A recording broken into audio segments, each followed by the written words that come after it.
Chapter 28:18. Chapter 28:18. Another breakthrough. Chapter 28:18. Another breakthrough. 9 Nether Abyss. What happened? What happened? The Yakshas who were interrogating the Void Yaksha could not help but frown when they sensed the commotion below the 9 Nether Abyss. A few Yaksha quasi-emperors arrived at the edge of the abyss and looked down. In their senses, the 9 Nether Abyss was like the mouth of a gigantic beast that devoured the world, consuming the ghost chi of the entire ghost world crazily. The Void Yaksha revealed a surprised expression as well. This was the first time such an abnormality had happened in the 9 Nether Abyss. Earlier on, the Lord of Hell leaped in. Could this abnormality be related to him? The Void Yaksha could not believe it.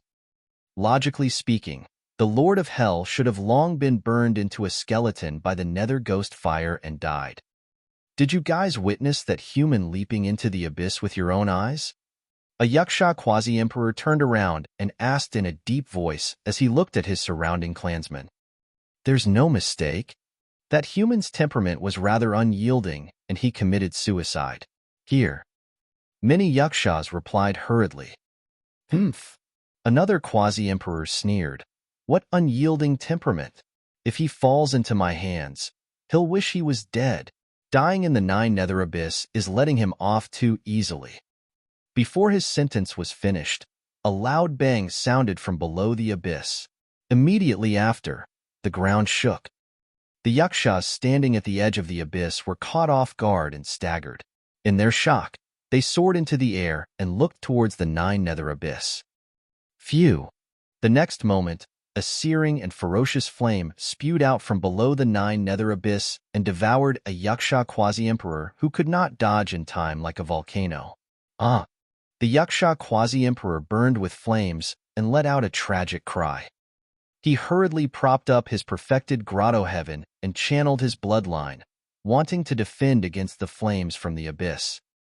His grotto heaven already contained a trace of world power. However, his perfected grotto heaven could not hold on against the flames, and was burned red in a few breaths. Not only that, his blood chi was burning rapidly as well. His body shriveled at a visible speed. The Yaksha quasi-emperor had a terrified expression and screamed, wanting to escape from the range of the flames. However, no matter how he charged, he could not escape from the flames. At the edge of the terrifying flames, there seemed to be an invisible barrier that blocked him. Crack! Crack! The perfected grotto heaven of the Yaksha quasi-emperor could no longer hold on and cracks appeared. His originally tall and burly body shrunk by a large margin as well, emitting thick smoke like a skeleton wrapped in charred skin.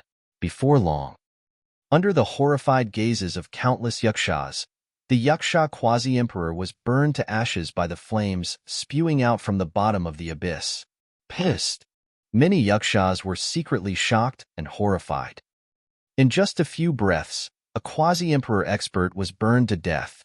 Furthermore, the flames that spewed out of the abyss were clearly not the Nether Ghost fire but another type of flame that was interwoven with countless dermic arts and contained a powerful will. What was that? Where did this flame come from? The Yakshas with insufficient cultivation retreated in fear. Even the Yaksha quasi-emperors had wary expressions and did not dare to advance rashly.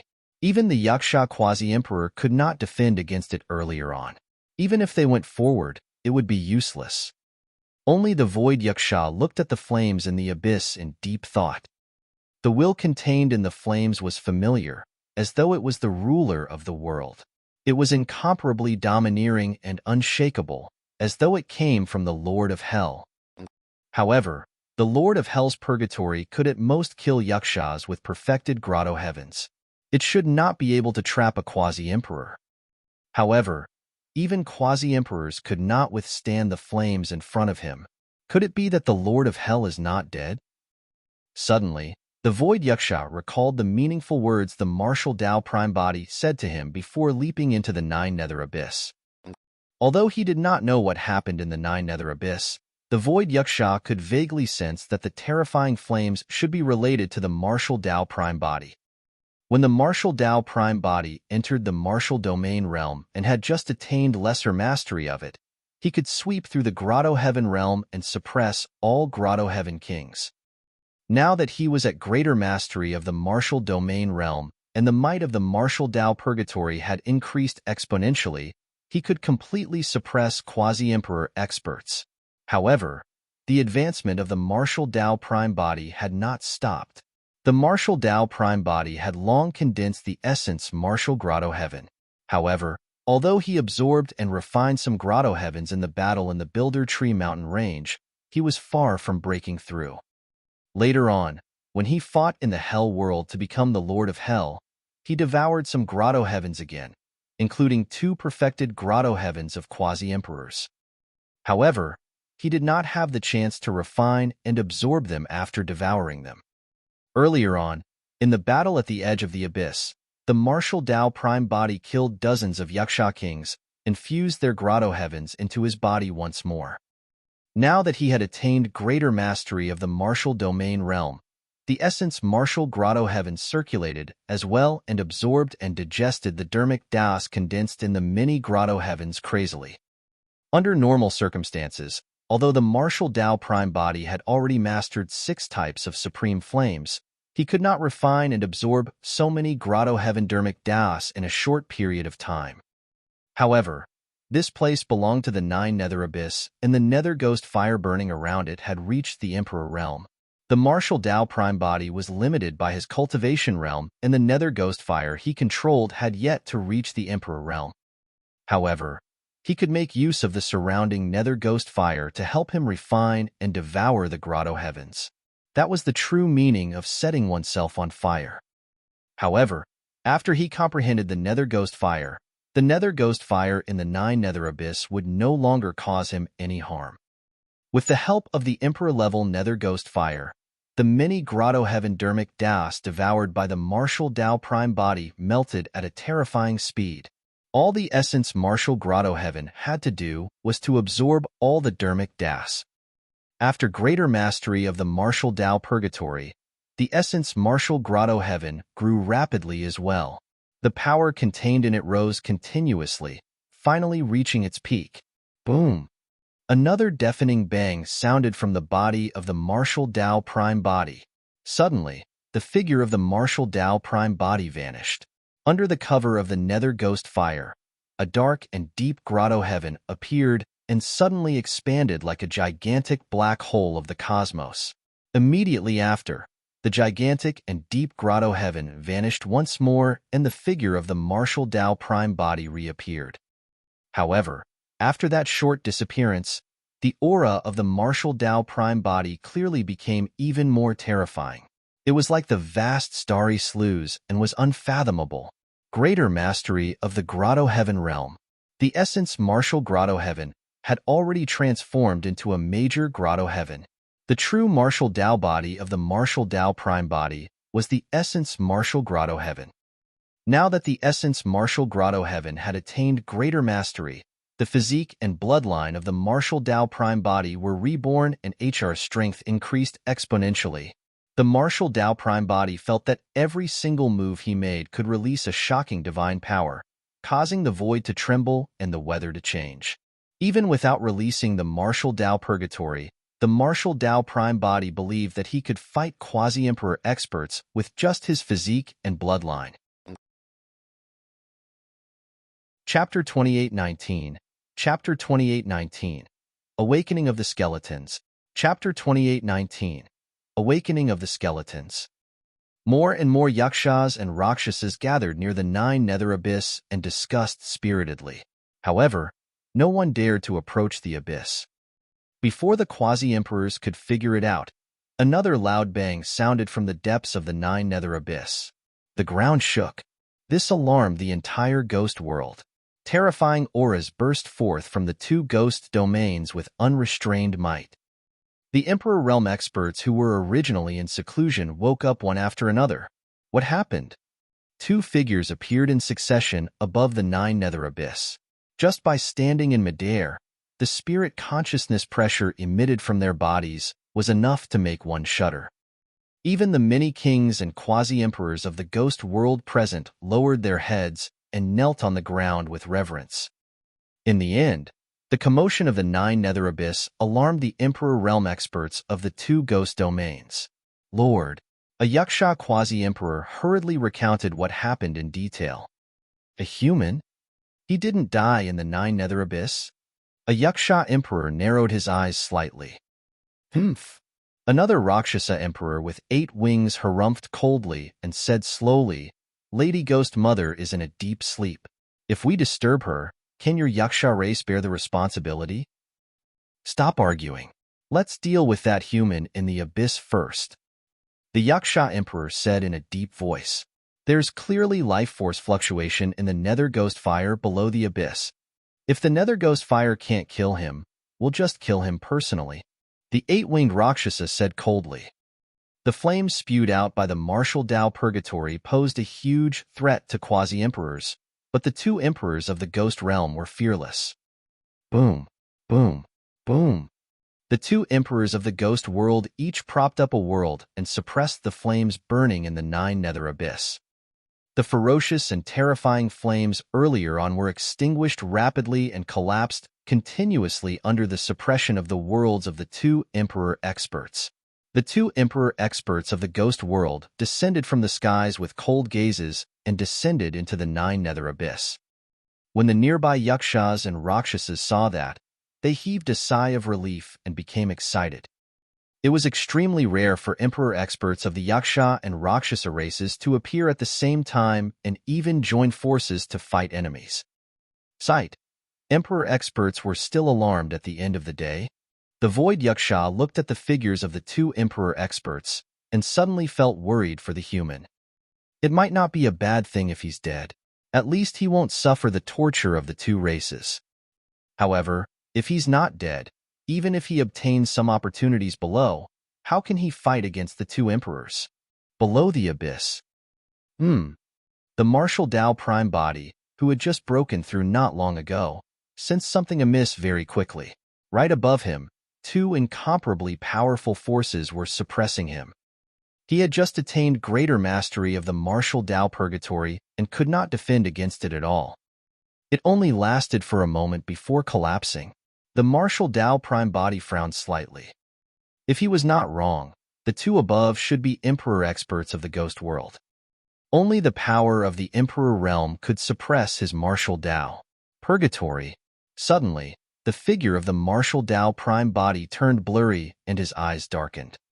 He had just thought of releasing the major essence martial grotto heaven and the major martial Tao purgatory to fight against the worlds of the 2 emperors of the ghost world. Ever since the martial Tao purgatory was condensed, it had never been released at the same time as the essence martial grotto heaven. The martial Tao prime body did not know how powerful his domain and grotto heaven would be after they were released at the same time. He speculated that the synthesis of the 2 powers might be able to fight against the power of an emperor. However, before long, he suppressed that thought. It was too risky. Once the essence martial grotto heaven was released, the sense of danger was way too strong, as though a calamity would descend at any moment. Most importantly, he could not trace the source of that sense of danger even now. The unknown threat was the most terrifying. Unless he had no other choice, there was no need for him to take the risk. Although the martial Tao prime body had yet to control power of the emperor realm at the moment, there was an endless power of the emperor realm right here in the 9 Nether Abyss. The Nether Ghost Fire. The martial Tao prime body channeled his essence spirit and used the Nether Ghost Fire as a medium to establish a connection with the 2 skeletons standing around him. The skeletons that could maintain their standing posture in the 9 Nether Abyss were all emperor realm experts of the ghost world when they were alive. But now, 2 balls of dark green flames suddenly rose from the holes in the eyes of the 2 skeletons, and their bodies shone brightly.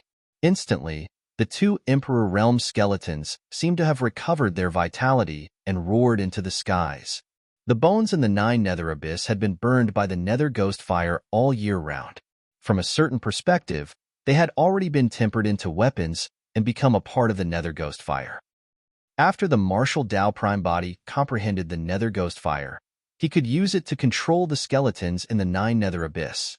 On the other side, the 2 Emperor experts of the Yaksha and Rakshasa races condensed their worlds and suppressed down, approaching the bottom of the 9 Nether Abyss rapidly. In their line of sight, they could already see a black-haired, purple-robed man standing in the Nether Ghost Fire beneath the abyss. He wore a silver mask and his flesh was intact. The 2 Emperor experts frowned.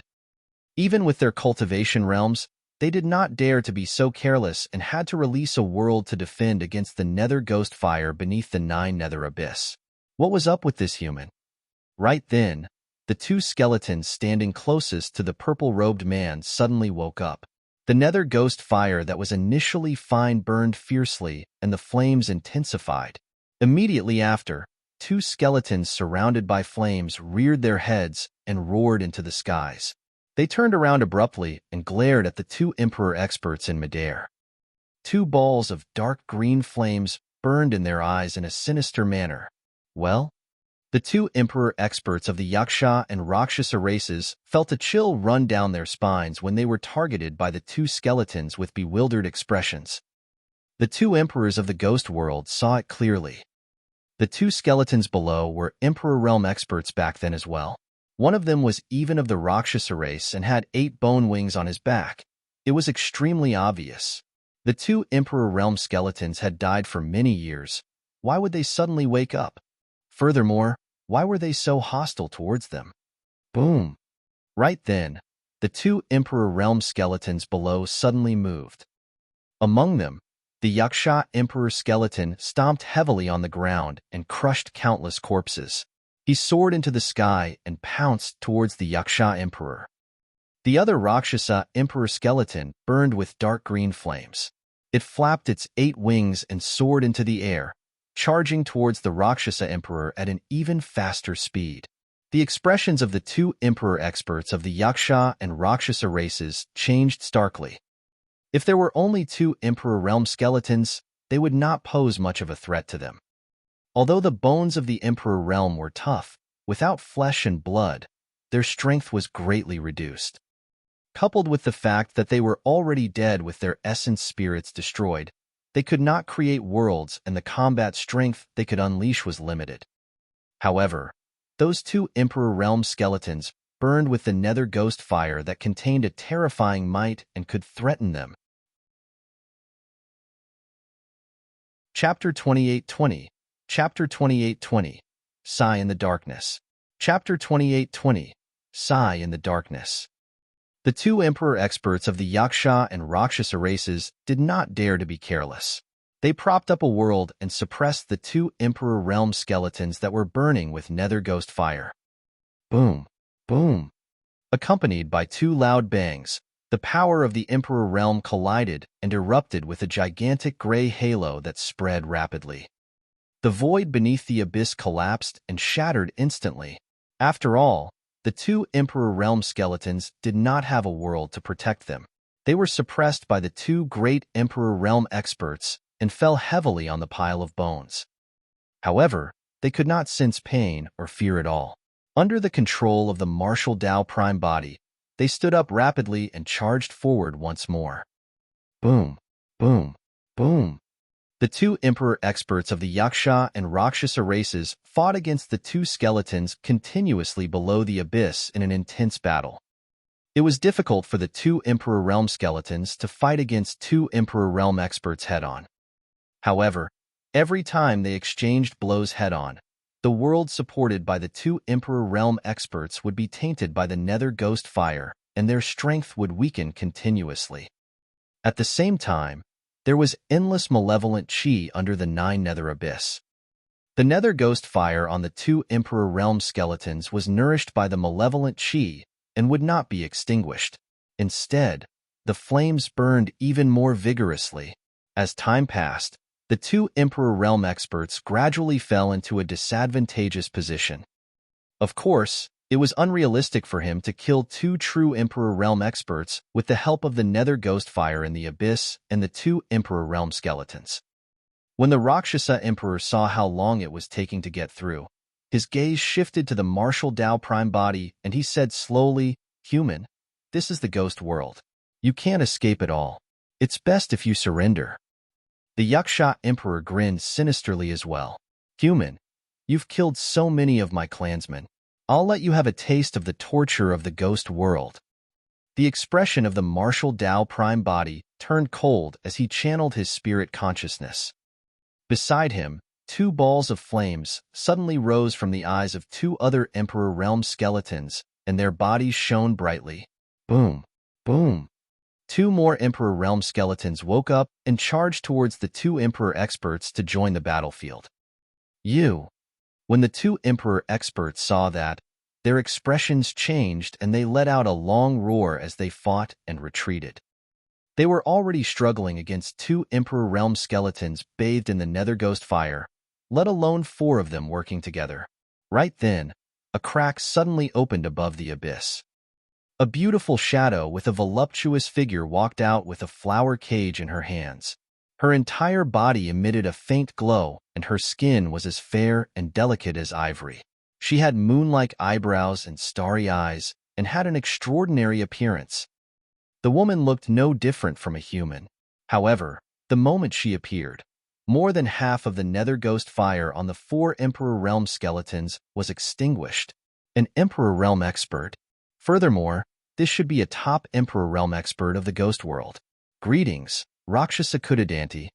When the first two emperors of the ghost world saw this woman, they retreated hurriedly and left the battlefield, bowing respectfully in her direction.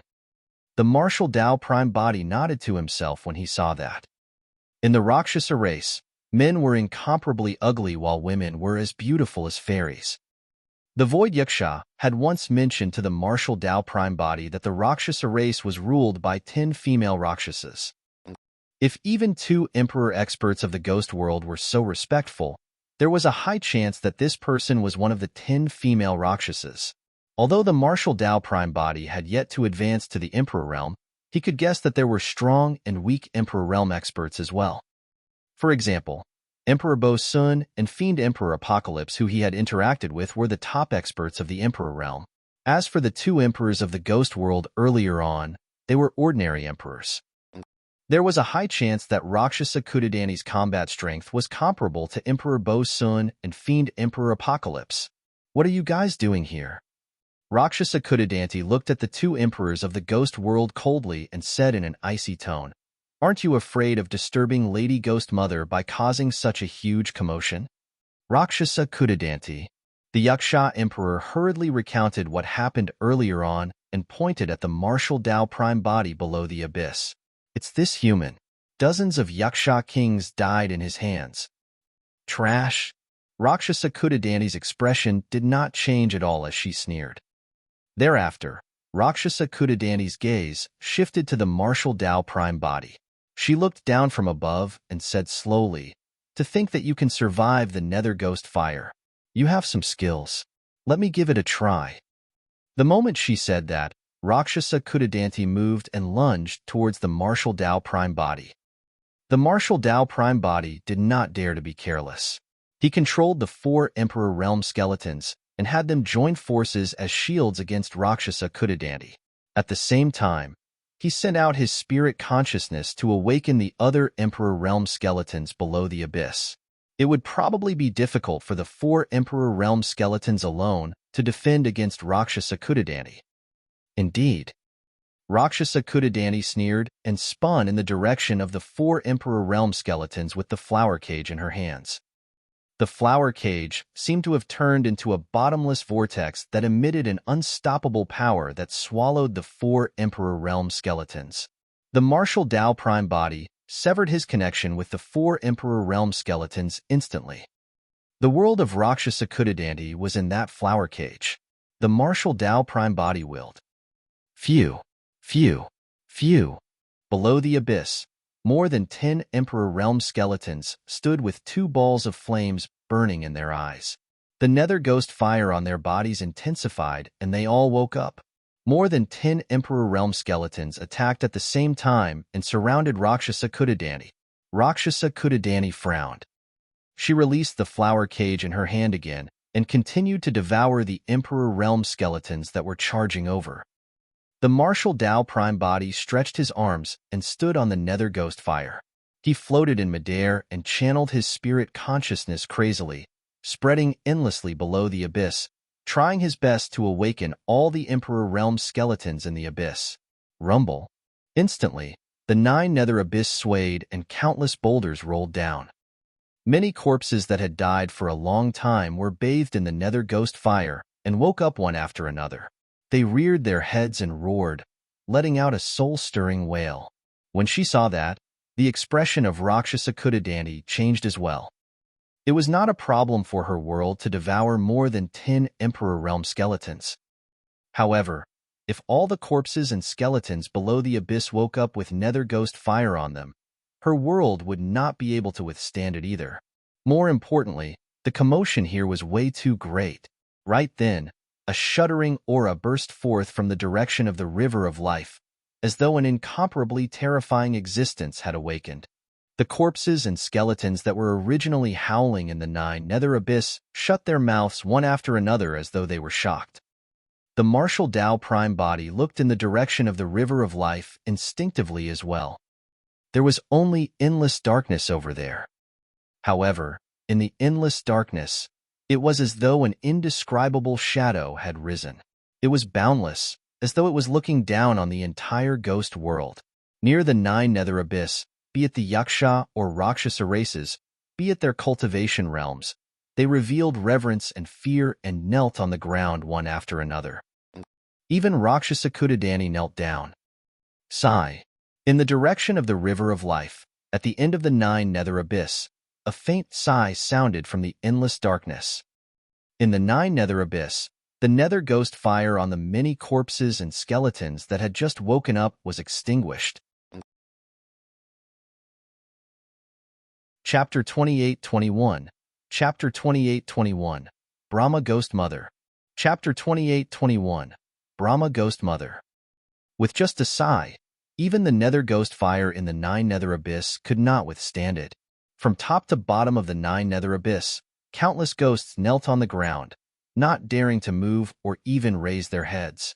Only the martial Tao Prime body was still standing there. He looked at the gigantic shadow outline in the darkness in the distance and felt his heart palpitate.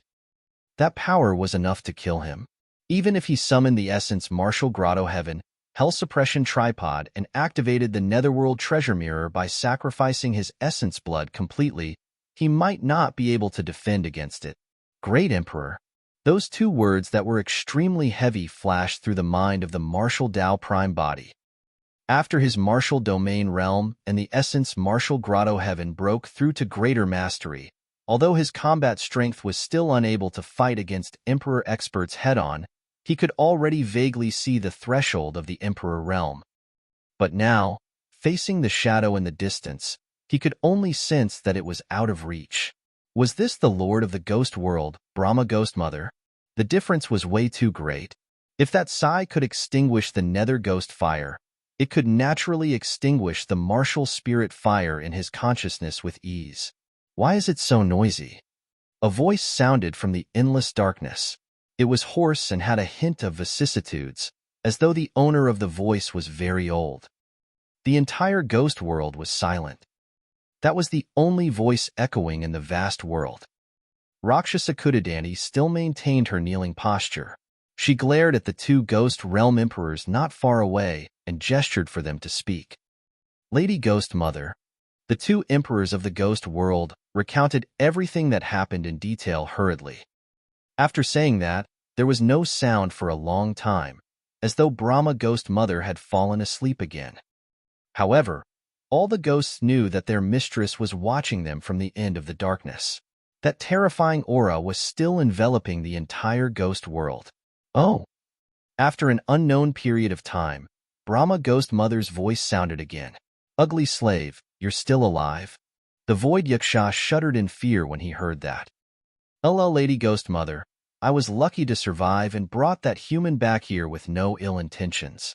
I definitely won't betray you and the ghost race. The Void Yaksha said shakily. Brahma Ghost Mother did not reply.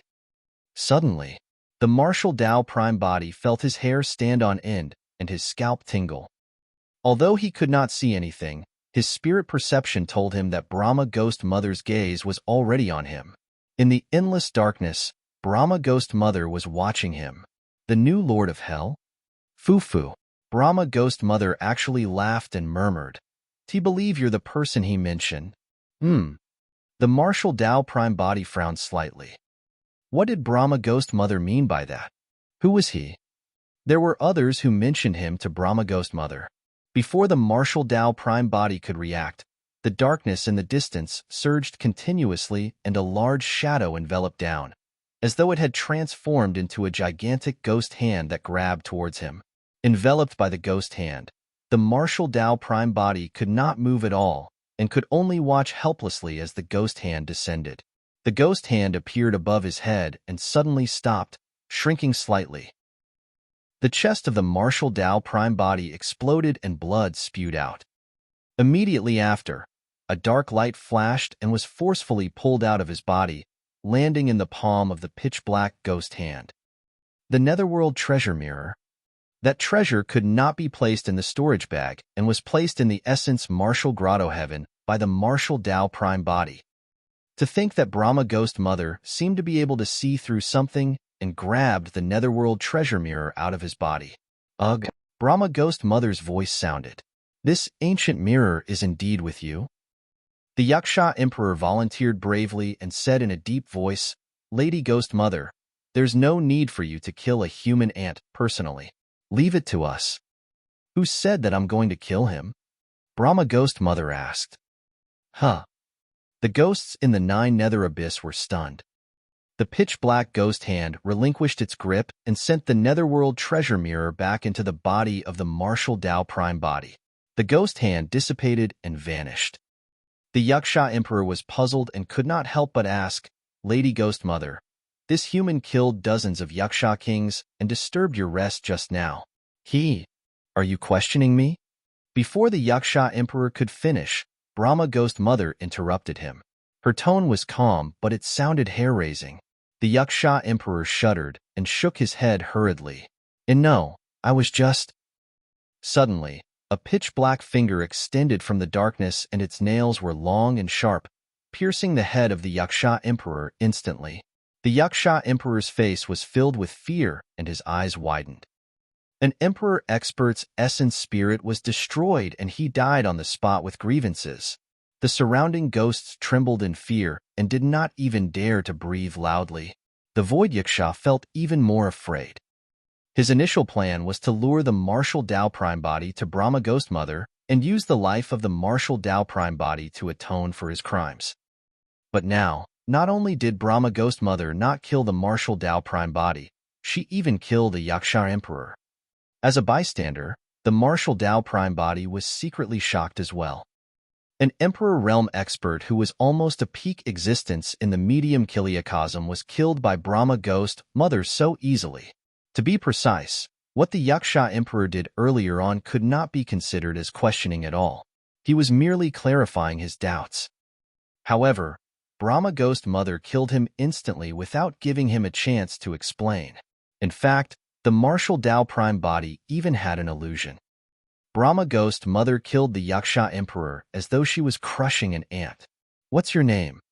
Brahma Ghost Mother seemed to be looking at the martial Tao prime body in the darkness as she asked slowly. "Desolate Martial?" The martial Tao prime body did not hide anything. "You want to return to the medium Kiliacosm?" Brahma Ghost Mother asked again. "Yes." The martial Tao prime body nodded. Brahma Ghost Mother said, "I'll send you out of the ghost world in 3 days." "On what condition?" the martial Tao prime body asked. He felt strange that Brahma Ghost Mother agreed to this matter so easily. Fufu. Suddenly, a deep and hoarse laughter sounded from the darkness. Brahma Ghost Mother said, "Although you're very weak, you're still the Lord of Hell." The martial Tao prime body frowned slightly. Did Brahma Ghost Mother mean that she was helping him leave the ghost world on account of his identity as the Lord of Hell and did not need any conditions? The martial Tao prime body looked at the darkness in the distance and pondered for a moment before saying again, "There's one more thing. I want to leave with that void yaksha called Ugly Slave. He committed a sin that warrants his death, Brahma Ghost Mother said faintly with a calm tone. However, the void yaksha's heart turned cold. That was the tone Brahma Ghost Mother used when she killed the Yaksha Emperor. The martial Tao Prime Body did not seem to notice the killing intent in Brahma Ghost Mother's words and said indifferently, "It doesn't seem like it's a big deal for me to protect a Yaksha as the Lord of Hell." When they heard that, many ghosts were secretly speechless. None of them had ever dared to speak to Brahma Ghost Mother in such a tone. Rakshasa Kudadanti turned slightly and glared at the martial Tao Prime Body. After a long silence, Brahma Ghost Mother's voice sounded again. "You're quite bold." Thereafter, the darkness fell silent once more. The terrifying pressure that enveloped everyone gradually disappeared, as though Brahma Ghost Mother had already left. Chapter 28-22, Chapter 28-22, King Fear. Chapter 28-22, King Fear. The world returned to silence. The gigantic shadow in the darkness gradually faded. Against the impolite request of the martial Tao Prime Body, Brahma Ghost Mother did not give an answer. She merely replied that he was quite bold before leaving quietly. However, all the ghosts knew that having no answer was the best answer. The void yaksha knelt on the spot in a daze and unknowingly broke out in cold sweat. A long time later, he heaved a sigh of relief, knowing that his life was saved. Even now, he felt that it was unreal. Beneath the 9 Nether abyss, Rakshasa Kudadanti stood up and turned to look at the martial Tao Prime Body deeply before leaving. She was not the only one. All the ghosts could tell that Brahma Ghost Mother's attitude towards the martial Tao Prime Body was clearly different. Perhaps it was because of his identity as the Lord of Hell or some other reason. In short, although the martial Tao Prime Body was a human from the medium Kiliacosm, no one in the entire ghost world dared to provoke him anymore. The corpse of the Yaksha Emperor earlier on was still warm. From top to bottom of the 9 Nether abyss, the ghosts dispersed one after another. The martial Tao Prime Body returned to the sky above the abyss. Not far away, the void yaksha was still kneeling on the spot with lingering fear, as though he had yet to recover. The martial Tao Prime Body arrived above the abyss and looked at him calmly without saying a word. The void yaksha seemed a little helpless and lowered his head slightly, not daring to meet the gaze of the martial Tao Prime Body with an ashamed expression. The human before him had saved him from the prison of Bitter Springs Hell, but he had ulterior motives. And now, this human saved his life once more. I. The void yaksha stammered, not knowing what to say. The martial Tao Prime Body said slowly, "You've already died once earlier on." The void yaksha nodded instinctively. If not for the martial Tao Prime Body's request earlier on, there was no way Brahma Ghost Mother would let him off. The martial Tao Prime Body said, "Follow me from now on." However, suddenly, the words of the martial Tao Prime Body changed. His eyes were deep as he glared at the void yaksha with a burning gaze and did not continue. The void yaksha seemed to understand something. He took a deep breath of air and pierced his glabella with his fingertip, releasing a wisp of his soul.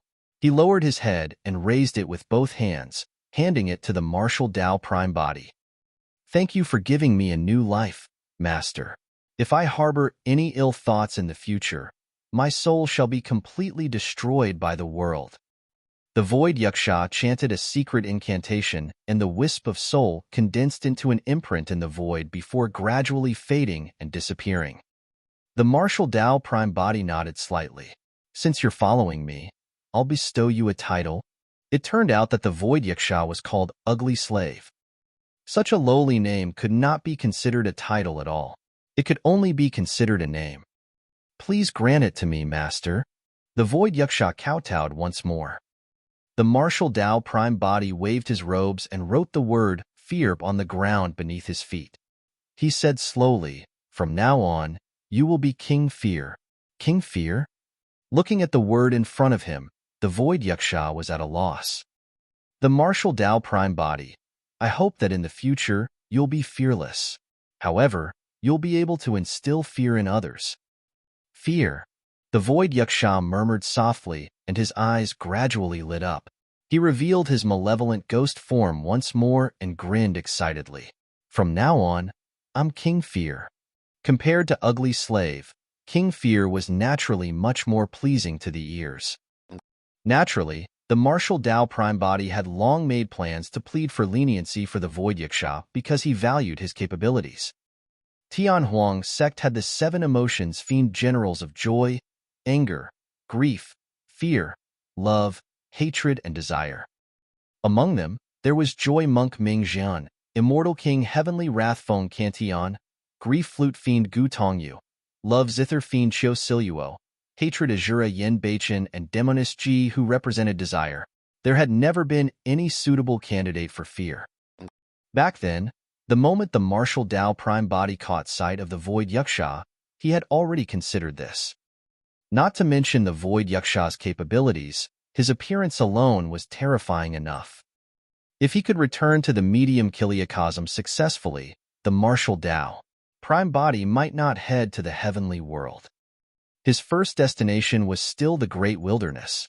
At this point of his cultivation, the martial Dao Prime Body was already confident enough to head to the great wilderness to look for Dai Yu. However, he was still worried about Tianhuang's sect. Tianhuang's sect did not have a strong foundation, and only Feng Cantian was an immortal king expert.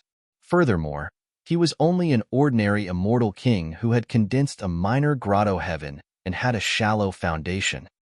The main reason why he subdued the Void Yaksha was because he wanted him to head to Tianhuang's sect and be the strongest combat strength to guard it. Given the methods of this Void Yaksha, unless it was a quasi-emperor or an emperor realm expert, there was nothing to fear. In reality, the martial Dao Prime Body had many questions in his mind. Perhaps only Brahma Ghost Mother could give him an explanation. For example, the he mentioned by Brahma Ghost Mother previously. For example, legends of the major Kiliacosm, what was going on with the existence of the 6 paths, what was the catastrophe that happened in the medium Kiliacosm, and so on, As a great emperor, Brahma Ghost Mother definitely knew many ancient secrets. However, Brahma Ghost Mother did not appear for the next 3 days. In fact, the martial Dao Prime Body had not even seen the appearance of Brahma Ghost Mother. He could only roughly guess from her voice that she was an old woman. The martial Dao Prime Body had asked King Fear before. However, even he had never seen the true appearance of Brahma Ghost Mother. 3 days passed in the blink of an eye. On this day, Brahma Ghost Mother's voice sounded once more. Get ready to leave. The martial Dao Prime Body was invigorated. He was pushed down the dry well by the Tomb Keeper and entered the dark hell world. He passed by the netherworld and floated in the cycle of reincarnation for an unknown period of time before entering the ghost world. Now, he was finally returning to the medium Kiliacosm. An invisible force suddenly descended. The martial Dao Prime Body tried to break free and realized that he could not defend at all. This meant that Brahma Ghost Mother must have stepped in personally. Under the guidance of that power, the martial Dao Prime Body and King Fear passed through layers of space and arrived at a pitch-black and strange beach. The martial Dao Prime Body frowned. It was dark ahead, and the gentle breeze emitted a humid aura. This should still be in the ghost world, and they had yet to leave. As though he sensed something, King Fear looked at the darkness ahead and murmured, "The river of life is ahead." Splash!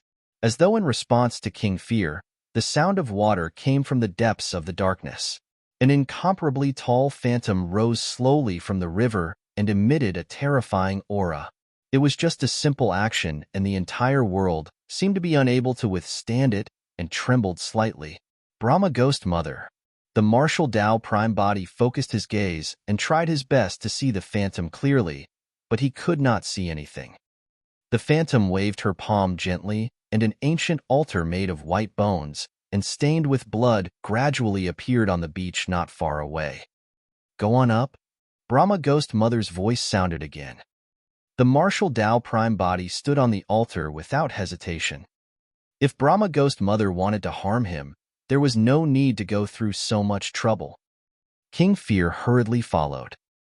A mysterious and strange incantation sounded from the direction of the river of life. The martial Tao prime body's heart skipped a beat. The words sounded familiar, as though they came from the same source as the words of the Yin Yang Talisman Sutra and Nine Springs Hell Sutra. Before he could think further, the white bone altar swayed and released streaks of bloodlight, forming a gigantic blood-colored beam that reached into the clouds. It tore through the darkness and enveloped the two of them before disappearing. Chapter 28-23, Chapter 28-23, 9 Nether Sin Ground. Chapter 28-23, 9 Nether Sin Ground. On a vast land, it was dilapidated and desolate. Countless living beings knelt on the ground in a black mass with no end in sight. Among the living beings, all the men were extremely ugly. They had pitch-black bodies, long vermilion hair, and some even had pairs of pitch-black flesh wings on their backs. As for the women among them, they looked no different from humans. Furthermore, they were exceptionally ravishing, looking graceful and moving. Although they knelt on the ground, their slender waists could be seen and their postures were classy. The Rakshasa race. Furthermore, there were hundreds of millions of Rakshasas. In the middle of the Rakshasas was a tall building. To be precise, it was a stone statue of a woman. The woman was extremely beautiful and was dressed in white. She held a sword and stood barefoot. Her shoulders were sharp and her waist slim. With smooth skin and brows that curved beautifully, the stone statue was quite a work of art. However, even though it was only a stone statue, it exuded an indescribable charm that overwhelmed the surrounding female Rakshasas, causing one's heart to flutter. If that was the case for a mere stone statue, one could not help but wonder how beautiful the white-robed woman actually was. Beside the stone statue was a gigantic circular altar that was filled with dense, mysterious runes. The Rakshasas closest to the stone statue and altar had 3 pairs of flesh wings on their backs, and their cultivation realms were clearly at the Grotto Heaven realm. There were hundreds of Grotto Heaven Rakshasas around the altar. Behind the group of Rakshasa kings were Rakshasas with 2 pairs of flesh wings. They were all perfected spirits of the Rakshasa race and numbered in the tens of thousands. Behind them were Rakshasas of the black, earth, and heaven essence realms. The group of Rakshasas knelt obediently on the ground, not because of the stone statue, but because of the dozen or so powerful figures that descended slowly from midair. There were more than 10 men and women with badges hanging on their waists with the words "Blessed Heaven" written on them. The aura and attire they exuded were clearly different from the Rakshasa race. They were incompatible with the surroundings of this world as well. The dozen or so figures stood in midair and looked down at the Rakshasas who were prostrating on the ground. They were more like the rulers of this world. In the group, a young man stood at the front with a jade fan in his hands. He looked like he had the most noble status, and the others stood behind him like stars surrounding the moon. Beside the young man was an old man with a cold expression. There was a silver crescent moon-like mark on the old man's glabella, representing his background as a member of the Een Moon race. Although the Een Moon race could not compare to the Dragon race, God race, and other powerful races of the upper world, they could be ranked at the top as well. That was because the Een Moon race was born with the Een Moon body and could cultivate malevolent chi. Apart from the old man of the Een Moon race who was unfathomable, the others, including the young man in the lead, were all Grotto Heaven realm kings. The young man and the old man of the Een Moon race had a badge hanging on their waists as well. However, it was different from the badges of the others. The badges on their waists had the word flame written on them. Greetings, lords. Among the Rakshasas below, an old woman of the Rakshasa race raised her head carefully with a tragic expression and asked, "The blessed heaven world has already taken away some of our perfected spirits. It's only been a few decades and the deadline isn't up yet. Why are you here to ask for them again, my lords?" "Humph." A king of the blessed heaven world harumphed coldly and scolded, "Shut up. What do you know, old thing? Know your place, worthless Rakshasa sin spirits. It's your honor that we're even here. Stop whining." Another king of the blessed heaven world berated. The black mass of Rakshasas below, including hundreds of Rakshasa kings, lowered their heads with fearful expressions and did not dare to reply. Logically speaking, the number of Rakshasas in the surroundings far exceeded the dozen or so people in Nether. Even the number of kings far surpassed the other party. However, the Rakshasas did not dare to resist the insults of the group in Nether. Interesting. The young man surveyed the Rakshasas beneath his feet that were silent as cicadas and murmured softly with excitement in the depths of his eyes. So this is the 9 Nether sin ground. A king of the blessed heaven world stood out and said slowly, "We're here this time round to choose a few outstanding female Rakshasas to be personal attendants of this lord from now on." The lord mentioned by the king of the blessed heaven world was that young man. The Rakshasas below were silent. Many female Rakshasas had terrified expressions and did not dare to raise their heads. Their bodies trembled slightly, afraid that they would be chosen. "Raise your heads." The king of the blessed heaven world hollered again and extended his finger, pointing above their heads. "Don't blame me for not reminding you guys. This lord comes from above and has a noble status. It's your blessing of a few lifetimes to be able to obtain the favor of this lord." None of the female Rakshasas below stood out. Although they were forced by the situation and could not resist, they were unwilling to bow down. "Lord, is there anyone you fancy?" The king of the blessed heaven world turned around and looked at the young man, bowing his head slightly. There were way too many Rakshasas below, and the young man was dazzled when he looked over. The young man surveyed the surroundings and shook his head gently, seemingly dissatisfied. He pouted and said, "These Rakshasa women are not bad-looking, but they're not worthy of my attention."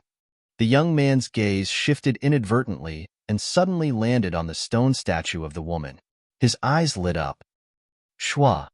The young man unfolded the jade fan in his hands and strolled to the side of the stone statue. He glared at the stone statue of the woman with a greedy gaze and sized her up with a lecherous glint in his eyes. When many Rakshasas saw that, they clenched their fists instinctively in shock and anger. "Tsk, tsk, tsk." A strange sound came from the young man's mouth as he stared at the stone statue of the woman and licked his lips. He turned around and asked, "Who is this woman?" "Lord." A king of the blessed heaven world bowed and said, "She's the ancestor of this group of 9 Nether sin spirits. Her name is Pure Maiden 9 Nether, also known as Rakshasa Pure Maiden.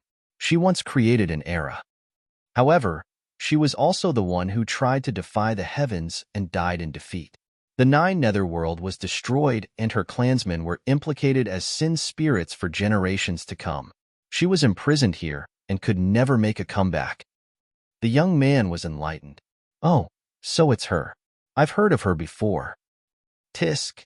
The young man smacked his lips and suddenly reached out to stroke the cheek of the pure maiden stone statue. What a pity. If such a beauty was still alive, wouldn't it be great to enjoy some intense fornication with her day and night? Those words caused the Rakshasas to be in an uproar. In their hearts, Pure Maiden 9 Nether was the totem of their race and could not be humiliated or blasphemed. Furthermore, Pure Maiden 9 Nether was once a great emperor. The dignity of a great emperor could not be trampled on casually. Chapter 28-24. Chapter 28-24. Sacrificial Secret Skill. Chapter 28-24. Sacrificial Secret Skill. A commotion broke out from the Rakshasa race. Most of them were Rakshasas of the black, earth, and heaven essence realms. The Rakshasa perfected spirits and kings who were closest to the pure maiden stone statue were relatively calm. Although they revealed immense anger as well, they tried their best to restrain themselves and did not dare to make a sound. The young man in Nether and the more than 10 Grotto Heaven Realm experts behind him were unmoved. They merely sneered and looked at the Rakshasas beneath their feet with disdain. "This is too much." A female Rakshasa could not take it anymore and clenched her fists, prepared to stand up and confront the young man. The cultivation of that Rakshasa was not high and was only equivalent to the grade 9 heaven essence realm. However, she could not tolerate the ancestor of the Rakshasa race being insulted and blasphemed by an outsider. Beside her knelt a Rakshasa perfected spirit. Sensing her actions, the Rakshasa was alarmed and extended his palm hurriedly, pressing down on her shoulder and holding her in place. "Hey Song, what are you doing?" The female Rakshasa turned around and glared at him. Silence. Rakshasa Hey Song had a wary expression as he glanced carefully at the dozen or so figures in midair before sending a voice transmission secretly. You, don't be rash. It's useless for you to rush out. You're no different from committing suicide." The female Rakshasa called Ayu could not calm down and said hatefully, "Are we just going to watch that beast blaspheme Her Majesty Pure Maiden?" Rakshasa Hey Song sent a voice transmission. "What can we do? Didn't you see that even the kings of our race don't dare to act rashly?" "Why is that?" Ayu was puzzled and said in a deep voice, "There are hundreds of kings in our race. If we join forces and fight to the death, won't we be able to defeat these dozen or so people?" Rakshasa Hey Song said, "You haven't ascended for long and don't know how powerful these people from the blessed heaven world are. The blessed heaven world badges on their waists are not only identity badges, they are also special weapons. They can summon it at any moment and use the sealing power of this world to condense them into whips. If they attack with all their might, even the kings of our race won't be able to defend it all. Although we have many kings in their eyes, we are like fish on their chopping board and can be slaughtered at will." Ayu fell silent. Rakshasa Hey Song continued, "Furthermore, so what if we win? This world is a prison and our race will not be able to escape for generations to come. Countless clansmen will be implicated if we anger this group of people." Ayu sighed softly and a look of sorrow flashed through her eyes. Right then, in the crowd ahead, a Rakshasa king suddenly stood up and glared at the young man in midair. The 3 pairs of flesh wings on his back flapped as he growled, "The great emperor of our race cannot be blasphemed." Swoosh! In a flash, the Rakshasa king transformed into a black streak of light and charged towards the young man. The young man had a calm expression and a smile of mockery. He had no intention of attacking or even dodging. Behind him, a king of the blessed heaven world removed the blessed heaven world badge on his waist and channeled his essence spirit, pointing forward. Instantly, mysterious runes shone in the firmaments and gathered on the blessed heaven world badge like lightning, forming a long whip that lashed at the black light in midair. Piak! The Rakshasa king's figure was revealed, and he fell heavily to the ground. His body was already whipped into 2 and fresh blood spewed. The Rakshasa king twitched in extreme pain. The blessed heaven world king sneered and waved the blessed heaven world badge once more. Another resplendent whip filled with runes lashed down and landed on the Rakshasa king. Piak! The 2 halves of the Rakshasa king's body were shattered and buried in the powerful blazing runes, his essence spirit destroyed. The Rakshasas who were noisy earlier on quietened down instantly. Countless Rakshasas were filled with fear when they saw that. With just 2 whips, a Rakshasa king was reduced to ashes. How could they defend against such power? The Rakshasa kings were not surprised when they saw that and even looked a little numb. They had seen too many such scenes. When they were at the black, earth, and heaven essence realms, they had already witnessed it, and that fear followed them deeply. There was no longer any resistance in their blood, replaced with only cowardice and fear. Every once in a while, such a brave and fearless Rakshasa would stand out and want to fight. However, what was the use? It was just like a moth flying into a flame. Who else is unconvinced? The young man surveyed his surroundings and raised his brows with a smile. He even deliberately grabbed the chest of the pure maiden stone statue. Initially, Ayu of the Rakshasa race was already discouraged. However, when she saw that, adrenaline rushed into her, and she cursed loudly, "Beast, take your claws off her." "Ayu, don't." Rakshasa Hey Song wanted to stop her, but it was already too late. He looked at the dozen or so figures in midair in horror. A blessed heaven world king sneered. Just as he was about to take out the blessed heaven world badge to kill Ayu, the young man suddenly stood in and stopped him. The young man looked at Ayu, who was standing tall in the crowd with an evil glint in his eyes, and nodded repeatedly, praising, "Not bad. Not bad. You have some charm. The young man's gaze seemed as though he was about to devour someone. In the end, Ayu was still afraid and took a half-step back instinctively. The young man strode over and stood in front of Ayu. He looked down at her and asked with a smile, "What's your name?" Facing this incomparably powerful young man who was far stronger than her, Ayu was extremely afraid. However, she still gritted her teeth and tried her best to suppress the fear in her heart without saying a word. "Very good. The look of you being angry pleases me to no end." The young man waved his hand and smiled. "Come over. Get closer to me." Ayu wanted to resist, but she realized that her body could not be controlled at all. As though drawn by an invisible force, she flew slowly towards the young man. Ayu's heart was filled with despair, and determination flashed through her beautiful eyes. She slit her wrist and a wisp of scarlet blood surged out. At the same time, she channeled her essence spirit and chanted, "With my blood as a guide and soul as a medium, connect to the 9 Nether and sacrifice me to the Brahma." "Bitch."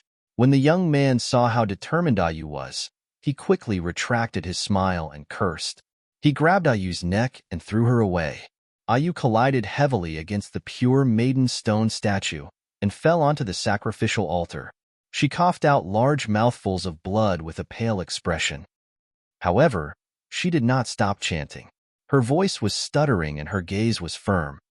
Fresh blood surged towards the altar and spread along the runes on the altar bit by bit. As blood and soul flowed continuously, Ayu's expression turned uglier and her aura became weaker. That was a sacrificial secret skill of the Rakshasa race. Using her fresh blood as the guide and her soul as the medium, she prayed for the descent of the legendary Rakshasa ghosts from the legendary 9 Nether until her life was completely sacrificed. Of course, there was a high chance that such a sacrificial secret skill would fail and her life would be wasted. Furthermore, even if she succeeded, the cultivation realm of the Rakshasa ghost she summoned would not surpass the sacrificial offering itself, which was her. "What's the use of using that sacrificial secret skill in front of me?" The young man said coldly. "If anyone can really descend here, I'll send them on their way back to hell to accompany you." Chapter 28-25.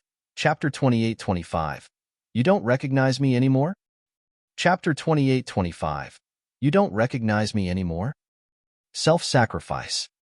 Many Rakshasa perfected spirits and kings shook their heads and sighed when they saw that. As the young man had said, so what if the sacrificial secret skill was successful? Throughout the long and countless years, many clansmen had also tried to sacrifice their lives to summon experts of the 9 Nether. However, when they cultivated in this world, they were always suppressed by the sealing power of this place, and their cultivation realms could never break through to the Emperor realm. Therefore, even if a Rakshasa king sacrificed himself, the clansman he could summon was only at the Grotto Heaven realm as well, and could not defend against the killing methods of the living beings from the blessed Heaven world. Even Grotto Heaven realm kings were useless. Even if Ayu could successfully summon a grade 9 Heaven Essence realm clansman, what was the use? It still could not change anything. It would just be another soul. Ayu lay on her back on the cold altar and allowed it to devour her bloodline and soul. She no longer had much strength left. Of course, she knew that it was useless for her to use the sacrificial secret skill. She just did not want to be humiliated, even if she had to die. Ayu looked at the dark sky above her head, and her vision turned adrift. Gradually, memories of the past surfaced, and she recalled some of her time in the lower worlds. She saw the first time she met that person in the calm and peaceful town filled with peach blossom trees. It was not a pleasant experience. There, she lost her freedom and was forced to submit to him. However, for some unknown reason, when she recalled her experience in the town, a faint smile appeared on her face. Initially, she was indignant and unwilling. Later on, she began to feel conflicted. When she regained her freedom, she should have been happy. However, for some unknown reason, she felt disappointed. It was also because of their relationship that the Rakshasa race of the primordial 9 races was spared in the final battle of the 10,000 races. She witnessed that person grow continuously and rise all the way. In the end, he stood at the peak of the world and became famous for all eternity. Those scenes flashed before her eyes in a loop before her death. In the end, it stopped on a black-haired, purple-robed figure. It was only before her death that she realized that even after ascending for so many years, she had never forgotten that person in the depths of her heart. The altar beneath her seemed to be shimmering with blood light. Ayu's vision had already become blurry. In her daze, a black-haired, purple-robed figure seemed to have appeared before her eyes. It gradually synthesized with the figure in her memories and looked so real and illusory. However, the purple-robed man wore a cold silver mask. Ayu did not think too much about it and only thought that it was an illusion caused by her dying breath. Right then, the purple-robed man lowered his head slightly and looked over. Their eyes met. Ayu smiled. The purple-robed man's eyes resembled that person's as well. A puzzled thought flashed through Ayu's chaotic mind. Since this figure was an image in her memories, why would he lower his head and look into her eyes? A look of surprise seemed to flash through the purple-robed man's eyes as well. Rakshasa you? Suddenly, the purple-robed man murmured. This voice. Suddenly, Ayu's eyes widened as she glared at the purple-robed man without blinking with disbelief. How could it be? How was that possible? However, that voice was clearly him. Her heart was in a mess, and she could not tell if this was a dream or reality. Or could it be that she had already died and arrived in the netherworld? Right then, the purple-robed man leaned over slightly and helped her up from the cold sacrificial altar, saying softly, "You don't recognize me anymore?" Although those words were soft, they exploded like thunder in her ears. Before she could react, a vast life force surged into her body, and her severely injured body healed in the blink of an eye. Even the bloodline and soul that was lost earlier on were recovering rapidly. At the same time, Rakshasa Yu gradually regained her senses and looked at the purple-robed man beside her in a daze. She looked at his deep and bright eyes in disbelief. She merely grabbed the purple-robed man's arm tightly, not daring to let go. She was afraid that the purple-robed man before her would suddenly disappear after she let go. The scene here caused quite a commotion among the Rakshasas as well. Even the hundreds of Rakshasa kings were dumbfounded and confused, let alone the low-level Rakshasas. What was going on? Did the sacrificial secret skill succeed? However, Rakshasa Yu was only halfway through her dermic art, and her blood had not completely dyed the entire altar. Logically speaking, it was impossible for her to summon someone over. Furthermore, two people were summoned at once. Even if a Rakshasa king used the sacrificial secret skill, he could not summon two clansmen. What was even stranger was that the two of them were not Rakshasas at all. The black-haired, purple-robed man in front looked like a human. His body seemed to be shrouded in a layer of fog, and his cultivation realm could not be seen. The person behind was tall and wore a pitch-black cloak from head to toe. The hood covered his face, and his appearance could not be seen. However, this person exuded a ferocious and barbaric aura. It was clear that he was not from the Rakshasa race. Right then, the person extended his greenish-black claws and removed the hood on his head, revealing a malevolent and ugly face. His skin was green, and he had fangs that were intimidating. The Yaksha race. When the tall living being revealed his true appearance, many Rakshasa kings recognized him immediately and exclaimed. When the Yaksha saw the scene before him, he suddenly grinned. His eyes bulged and his entire face looked even more ferocious and terrifying. The Rakshasa kings swept their spirit consciousnesses and could not help but be shocked. This was not only a Yaksha, he was also a perfected grotto heaven king. The aura emitted by the Yaksha king was even more terrifying than theirs. Many Rakshasas were dumbfounded. A female Rakshasa at grade 9 of the Heaven Essence realm summoned two people halfway through her sacrificial secret skill. One of them was a human and the other was a Yaksha king. Not far away, the young man frowned slightly when he saw that. seemingly surprised as well. However, before long, his expression returned to normal. Waving his hand gently, he said indifferently, "Kill them all." No matter how many people they summoned or what race they summoned, they were all ants in his eyes. In fact, he did not even have to attack personally to kill them. Understood. A king of the blessed heaven world agreed and stood out, taking off the blessed heaven world badge at his waist unhurriedly. Watch out. When she saw that, Rakshasa reacted and shook the purple-robed man's arm hurriedly, reminding loudly with an anxious expression. The purple-robed man seemed to have fallen into a trance, and his mind wandered. He did not seem to have heard Rakshasa's warning either. However, the Yaksha king behind him had already vanished. Chapter 28-26, Chapter 28-26, Massacre. Chapter 28-26, Massacre.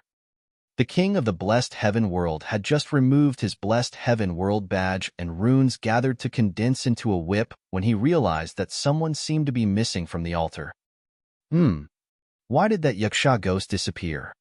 The blessed heaven world king was slightly stunned as confusion flashed through his mind. Suddenly, the back of his neck felt as though someone had blown a cold breath, and he could not help but shiver. At the same time, a sinister voice sounded in his ears. "Who do you want to kill? This is bad." The blessed heaven world king was shocked and his expression changed. The Yaksha king had already arrived behind him, and the entire process was completely silent. After cultivating to the grotto heaven realm, one would have an extremely sharp sense and towards the surrounding void. Once someone released a teleportation secret skill, they would sense it immediately. Furthermore, it was very easy to determine the landing spot of the other party after teleportation. As such, they would never allow the latter to take the initiative after teleportation. However, he did not notice at all that the Yaksha was already beside him. What kind of method was that? Just as he was about to channel his essence spirit and release his grotto heaven, he felt a sharp pain in his head. In the next moment, his consciousness sank into the abyss and he lost all senses. Right in front of everyone, the Yaksha king did not give the blessed heaven world king a chance at all. He opened his bloodied mouth and bit off half his head. Instantly, brain matter splattered and blood flowed. The essence spirit of the blessed heaven world king was swallowed by the Yaksha king, and he died on the spot. A grotto heaven realm expert had all sorts of methods.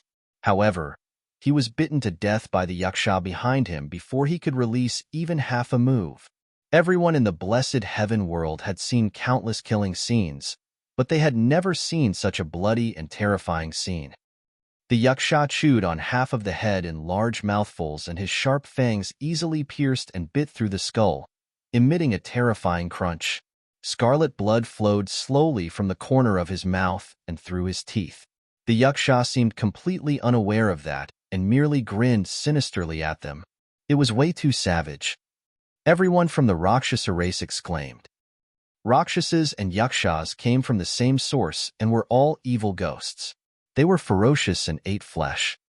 However, the methods of the Yaksha race were even more ferocious and bloodthirsty than the Rakshasa race. The Yaksha king was the void Yaksha who had returned from the ghost world with the martial Tao prime body. He had been imprisoned in Bitter Springs hell for countless years and was tortured. The moment he escaped, he was suppressed by the martial Tao prime body. During his trip to the Netherworld and the ghost world, the experts he encountered far surpassed him. He had never had the chance to vent the resentment and anger in his heart. Right now, they had just arrived at the medium Kiliacosm, and the group of people opposite them did not know what was good for them and wanted to kill them. This was exactly what Yaksha King Fear wanted. He was just worried that he would not have the chance to attack and vent his anger.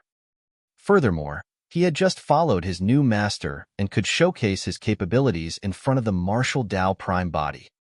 The resentment and anger that he had suppressed for countless years erupted instantly. How could that blessed heaven world king have a good ending? One death was not enough. He wanted to start a massacre. How dare you, Yaksha? How dare you be impudent in the 9 Nether sin ground? Another Blessed Heaven World King reacted immediately and removed the Blessed Heaven World badge from his waist. He gathered runes and condensed them into a blinding whip that lashed out towards Yaksha King Fear. The whip was extremely fast and arrived instantly. Hee hee. Suddenly, Yaksha King Fear laughed strangely. His tall figure swayed slightly and suddenly split into two, pouncing towards the Blessed Heaven World King. Twin Ghosts door slapping. Although the Blessed Heaven World King whipped out of the phantoms into pieces, the other phantom seized the opportunity to charge forward. Shing! The grotto heaven of the Blessed Heaven World King had just been released and was torn into two by the sharp ghost hand of Yaksha King Fear before it could take form. A tiny figure that shone with a faint light wanted to escape. However, Yaksha King Fear was even faster. He took a step forward and suddenly extended his scarlet tongue, curling it in midair. Before the essence spirit of the Blessed Heaven World King could escape, it was swept into the stomach of Yaksha King Fear by his tongue and died. In the blink of an eye, Yaksha King Fear killed two living beings of the Blessed Heaven World consecutively with a torrential might. When they saw that, the remaining 10 Blessed Heaven World Kings realized how terrifying this Yaksha King was. Boom, boom, boom. The 10 Blessed Heaven World Kings condensed the grotto heavens without hesitation. That way, they could at least ensure that they were fine and would not be killed instantly by the Yaksha King. The old man of the Een Moon race frowned slightly as well. He took a step forward and shielded the young man behind him. Humph! Yaksha King Fear could tell that the old man of the Een Moon race was not to be trifled with and did not take the initiative to provoke him. Instead, he changed his direction and targeted the weakest two of the 10 Blessed Heaven World Kings. The 2 Blessed Heaven World Kings had merely condensed minor grotto heavens and could not defend against his attacks at all. Yaksha King Fear also propped up a grotto heaven. It was pitch black inside and was filled with ghost chi, emitting ghostly wails. Immediately after, his figure flashed and he vanished on the spot. When it appeared again, Yaksha King Fear had already arrived in front of the 2 ordinary kings. How is that possible? When they saw that, the pupils of the Blessed Heaven World Kings constricted and their hearts skipped a beat. Now that they were in the midst of a huge battle, the surrounding void had long been locked onto by their grotto heavens. It was impossible for anyone to teleport away. That thought flashed through their minds. The Blessed Heaven World Kings did not have time to think. They took out the Blessed Heaven World badge in their hands and condensed it into whips that interweaved into an inescapable net that enveloped Yaksha King Fear. If Yaksha King Fear wanted to avoid these rune whips, he could only give up on the 2 ordinary kings in front of him. As for him, he had not seen blood for too many years and was already thirsty. In a flash, a ferocious glint appeared in the eyes of Yaksha King Fear. He made up his mind and forced his perfected grotto heaven to attack domineeringly, shattering the minor grotto heavens of the 2 Blessed Heaven World Kings instantly. The next moment, he took a step forward and extended his gigantic ghost hand, shattering the heads of the 2 ordinary kings. At that moment, 3 rune whips landed on his perfected grotto heaven almost at the same time. Boom! It was accompanied by a loud bang. His perfected grotto heaven could not defend against them and collapsed with a bang, turning into countless fragments that dissipated into the world. Without the protection of a perfected grotto heaven, the 4th rune whip whipped him. Ow! Yaksha King Fear cried out with a pained and terrified expression. The whip left a gigantic wound on his back that was so deep that his bones could be seen. It was a shocking sight and almost split his body into two. Pissed, Yaksha King Fear gasped and did not dare to be careless. The ferocious might from before instantly disappeared, and he fled like a rat, narrowly avoiding the remaining whips in a sorry state. What whip is that? It's so powerful. Yaksha King Fear cursed internally. Under normal circumstances, given the combat strength of the few Blessed Heaven World Kings behind him, it would be difficult for them to threaten him even if they joined forces. However, his perfected grotto heaven could not withstand 3 whip strikes and shattered on the spot. Chapter 28-27, Chapter 28-27, Information Exchange. Chapter 28-27, Information Exchange. The young man did not attack the entire time and had a relaxed expression, clearly intending to watch the show. The old man of the Moon race, guarding in front of him, stared at Yaksha King Fear and frowned slightly in deep thought. Even if the two of them did not attack, the pressure on Yaksha King Fear was immense. Although he had killed 4 kings in succession, there were still 8 kings of the blessed heaven world left who wielded rune whips and condensed grotto heavens, forming an encirclement. As the most special lineage in the Yaksha race, he was known as the Void Yaksha because he had extremely powerful talent and could travel through the void. That was the reason why he could approach the blessed heaven world king he first killed without the latter noticing at all. Even though the surroundings had already been sealed by the grotto heavens of the kings, and he could not teleport, he could still escape as long as he summoned his grotto heaven. But now, his perfected grotto heaven had been shattered and could not be condensed again for the time being. Although he could travel through the void with his talent, he could not break free from the encirclement of 8 grotto heavens. Furthermore, there were 8 blazing and terrifying rune whips that interweaved into an inescapable net in midair. Coupled with the 8 powerful grotto heavens, there was practically no escape. Yaksha King Fear could only circulate his blood chi and rely on the innate movement technique of the Void Yaksha lineage to dodge with all his might. However, the 8 blessed heaven world kings had good chemistry and began to approach the middle continuously in unison. As such, the space left for Yaksha King Fear to dodge became smaller and smaller.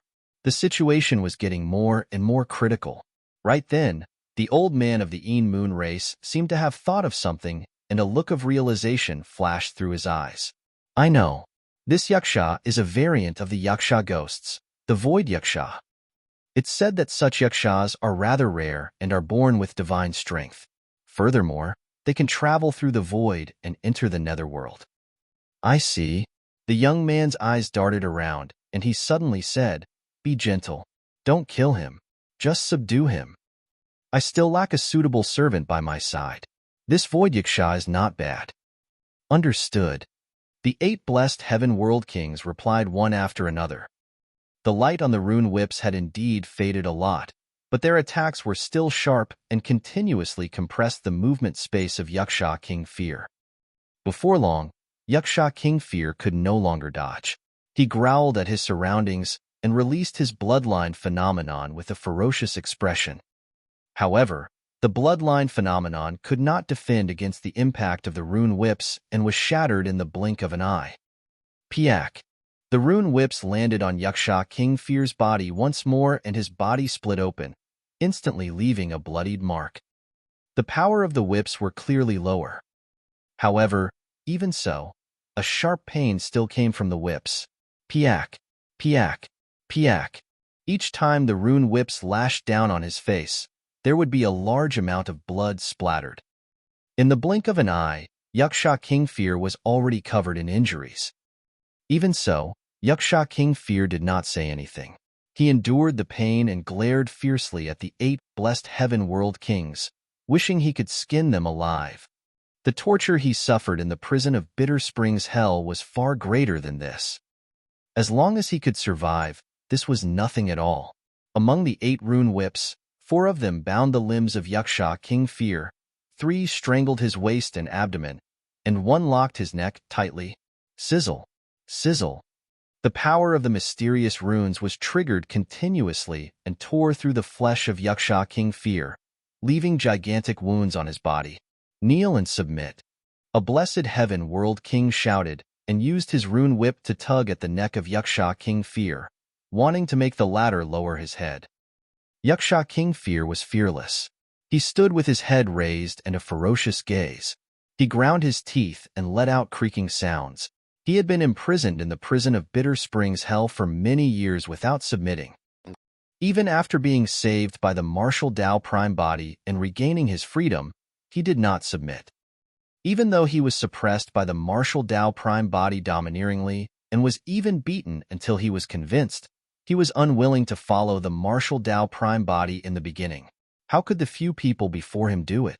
Any one of the 8 blessed heaven world kings individually was not his match. Even if they joined forces, they would definitely not be able to trap him. The only reason why the 8 blessed heaven world kings could release such terrifying combat strength was because of the rune whips condensed by their blessed heaven world badges. The old man of the Een moon race had a dark gaze as he said slowly, "Void Yaksha, I advise you to behave yourself. Right now, we're giving you a chance to live. Don't be ungrateful." Roar. How could Yaksha King Fear tolerate hearing that? Wrath surged in his heart as he roared in the direction of the old man of the Een moon race. The expression of the old man of the Een moon race darkened. He looked at the young man beside him and asked with a frown, "Young master, look." The young man pondered in silence, as though he was hesitant. Right then, the martial Tao prime body who was on the sacrificial altar seemed to have snapped out of his stupor. Clarity returned to his eyes as he heaved a sigh of relief. He had no intention of standing by idly. However, the moment he descended here, he attempted to re-establish connection with the Green Lotus true body. At the same time, the Green Lotus true body sensed something as well. The 2 true bodies finally established a connection once more. This also meant that the martial Tao prime body had already returned to the medium kiliacosm. The Green Lotus true body quickly sent over information about everything that had happened, everything he had heard, some secrets, speculations, and everything about the blessed heaven world over. The martial Tao prime body also sent back information about all the situations he encountered after entering the ghost world. Earlier on, he was in a trance because the 2 true bodies were communicating with each other. So, 2,000 years have passed. The martial Tao prime body murmured softly. He and Yaksha King Fear wandered in reincarnation and could not sense the passage of time.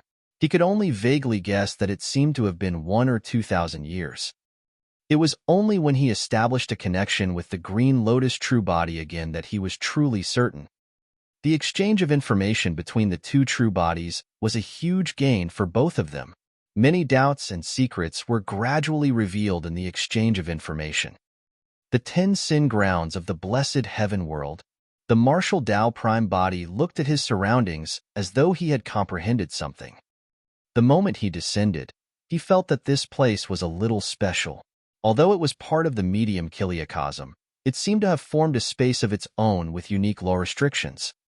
He was even more surprised when he saw the endless Rakshasas kneeling on the ground. After obtaining information about the blessed heaven world from the Green Lotus true body, he corresponded to the scene before him and gradually deduced the answer. If he was not wrong, this world should be one of the 10 sin grounds of the blessed heaven world. The Grotto Heaven Realm experts with the Blessed Heaven World badges naturally came from the Blessed Heaven World. The badges on the young man and old man's waists were clearly different from those of the Blessed Heaven World. Furthermore, they seemed like they had higher statuses. Where were they from? Of course, the martial Tao prime body still had many questions in his heart. Perhaps Rakshasiyu beside him could give him an answer. However, now was clearly not the time to ask. Chapter 28:28. The gaze of Wu Dao's true body landed on the 8 kings of the celestial tribute world not far away. To begin with, he was somewhat against the actions of the celestial tribute world. Furthermore, the other party wanted to kill him right from the start. Wu Dao's true body did not say anything and soared into the air with Yu Luo Sha.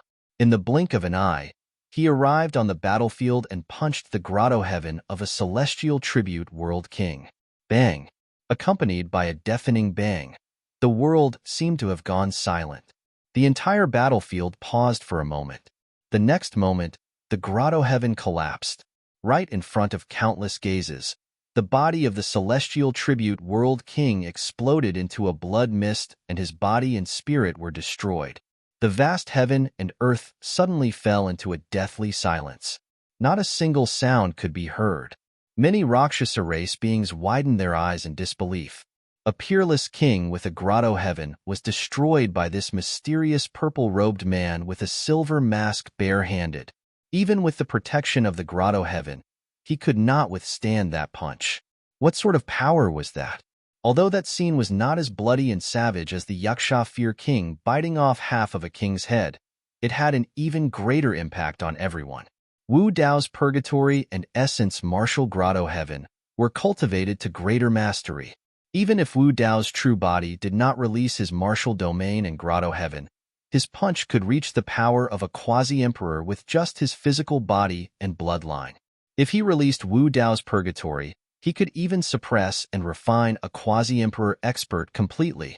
Against that peerless king earlier on, Wu Dao's true body could crush him with a single finger. Yu Luosha was both surprised and delighted when she saw that. As though she thought of something, she said hurriedly, "The runic whips formed by the celestial tribute world are extremely powerful. You've got to be careful and ignore me. I'll be a burden to you." By the end of her sentence, her voice had already turned weak. Wu Dao's true body brought her with him. After all, it was inconvenient for him to move as he could not unleash his full strength. She was afraid that she would be a burden. Not necessarily. Wu Dao's original body replied indifferently. He didn't let go of Yu Luosha and walked towards the remaining 7 kings of the celestial tribute world. He brought Yu Luosha with him without any other thoughts. He just didn't want Yu Luosha to be in danger. No matter what, Yu Luosha was an old friend of his from Heaven Wasteland region, and now that they had reunited in this Sin land, Yu Luosha would definitely know a lot of things. The young man and the old man didn't make a move. If he tossed Yu Luosha aside, it would instead be easy for others to take advantage of. The remaining 7 kings of the celestial worship realm reacted immediately. They still had to control Yasha Fear King, so they couldn't just turn around and deal with Wu Dao's main body. After a quick discussion, 3 kings were sent to deal with Wu Dao's main body. Among the 3 kings of the sky worship world, 2 of them were peak kings with perfected grotto heavens. Whoosh! The 3 kings of the celestial tribute world did the same and summoned their celestial tokens. Circulating their blood chi and essence spirits, they released their full strength and whipped their rune whips towards Wu Dao's main body. With a calm gaze, Wu Dao's main body reached out unhurriedly towards the 3 rune whips. "You must have a death wish." The 3 kings of the celestial tribute world sneered with a vicious glint in their eyes. Their celestial tokens were specially refined numinous treasures that could mobilize the power of the seals of heaven and earth to suppress the living beings here. It wasn't something a physical body could deal with. Piak! Wu Dao's main body scooped out in midair and grabbed the 3 rune whips instantly, squeezing them tightly. A series of crackling sounds came from his palm. The originally blazing and resplendent runes seemed to be unable to withstand the power of his palm, and their light quickly dimmed. The 3 kings of the celestial tribute world were shocked. How was that possible? Before they could react, Wu Dao's main body grabbed the 3 rune whips and pulled them in his direction. The 3 kings felt an irresistible force pulling them towards Wu Dao's main body. The 3 of them staggered and could not stop at all. By the time the 3 kings wanted to let go of their celestial tokens and retreat, it was already too late. At the same time that Wu Dao's main body pulled the rune whips, he closed in on the 3 kings rapidly. Almost instantly, both sides met. Wu Dao's main body held onto Yu Luosha with one hand and let go of the rune whips with the other.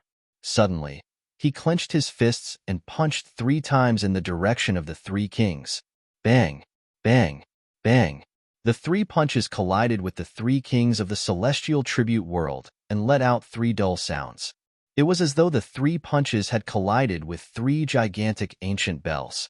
The next moment, cracks appeared on the 3 grottos and they shattered. The bodies of the 3 kings of the celestial tribute world were smashed into a bloody mist by Wu Dao's main body. In just 3 punches, the 3 kings of the celestial tribute world, including the 2 pinnacle kings, were all smashed into smithereens. Even the perfected grottos could not withstand one punch from Wu Dao's main body. The strange thing was that the primordial spirits of the 3 kings of the celestial tribute world did not die. They were still trying to escape from the battlefield in the bloody mist. However, Wu Dao's main body seemed to have been prepared. After the 3 punches, he waved his sleeves and kept the 3 primordial spirits in his sleeves. Such strong control. The Moon Tribe Elder said softly with narrowed eyes. Even the perfected grottos and kings' bodies could not withstand the power of one punch. The relatively weak primordial spirits could not withstand such destructive power. However, there was only one possibility for the 3 primordial spirits to survive. This purple-robed man's control of power had reached the pinnacle of the thoroughly meticulous state. He could destroy the grotto's bodies without harming the primordial spirits. Wu Dao's main body did not leave the primordial spirits of the 3 kings of the celestial tribute world because he was merciful. He wanted to use the soul-searching technique to obtain more secrets about the celestial tribute world from the 3 kings of the celestial tribute world. In the blink of an eye, only 4 of the 8 kings of the celestial tribute world were left. The 4 kings of Fear Yaksha, who were still trying to suppress their anger with their rune whips, turned pale when they saw just now. It turned out that the 2 people that Rakshasa girl had just summoned were the real ruthless ones, and they were the purple-robed man in front of him. Even the celestial order, which they relied on the most, could not harm this person. Who could stop this person? The 2 kings of the celestial tribute world showed a trace of fear. Wu Dao's main body walked toward them. An unimaginable pressure surged toward them, causing their hearts to tremble. The 2 kings could not take it anymore. Without thinking, they poured their primordial spirits into the celestial order, and the runes on it shone brightly. A ripple appeared in the surrounding void.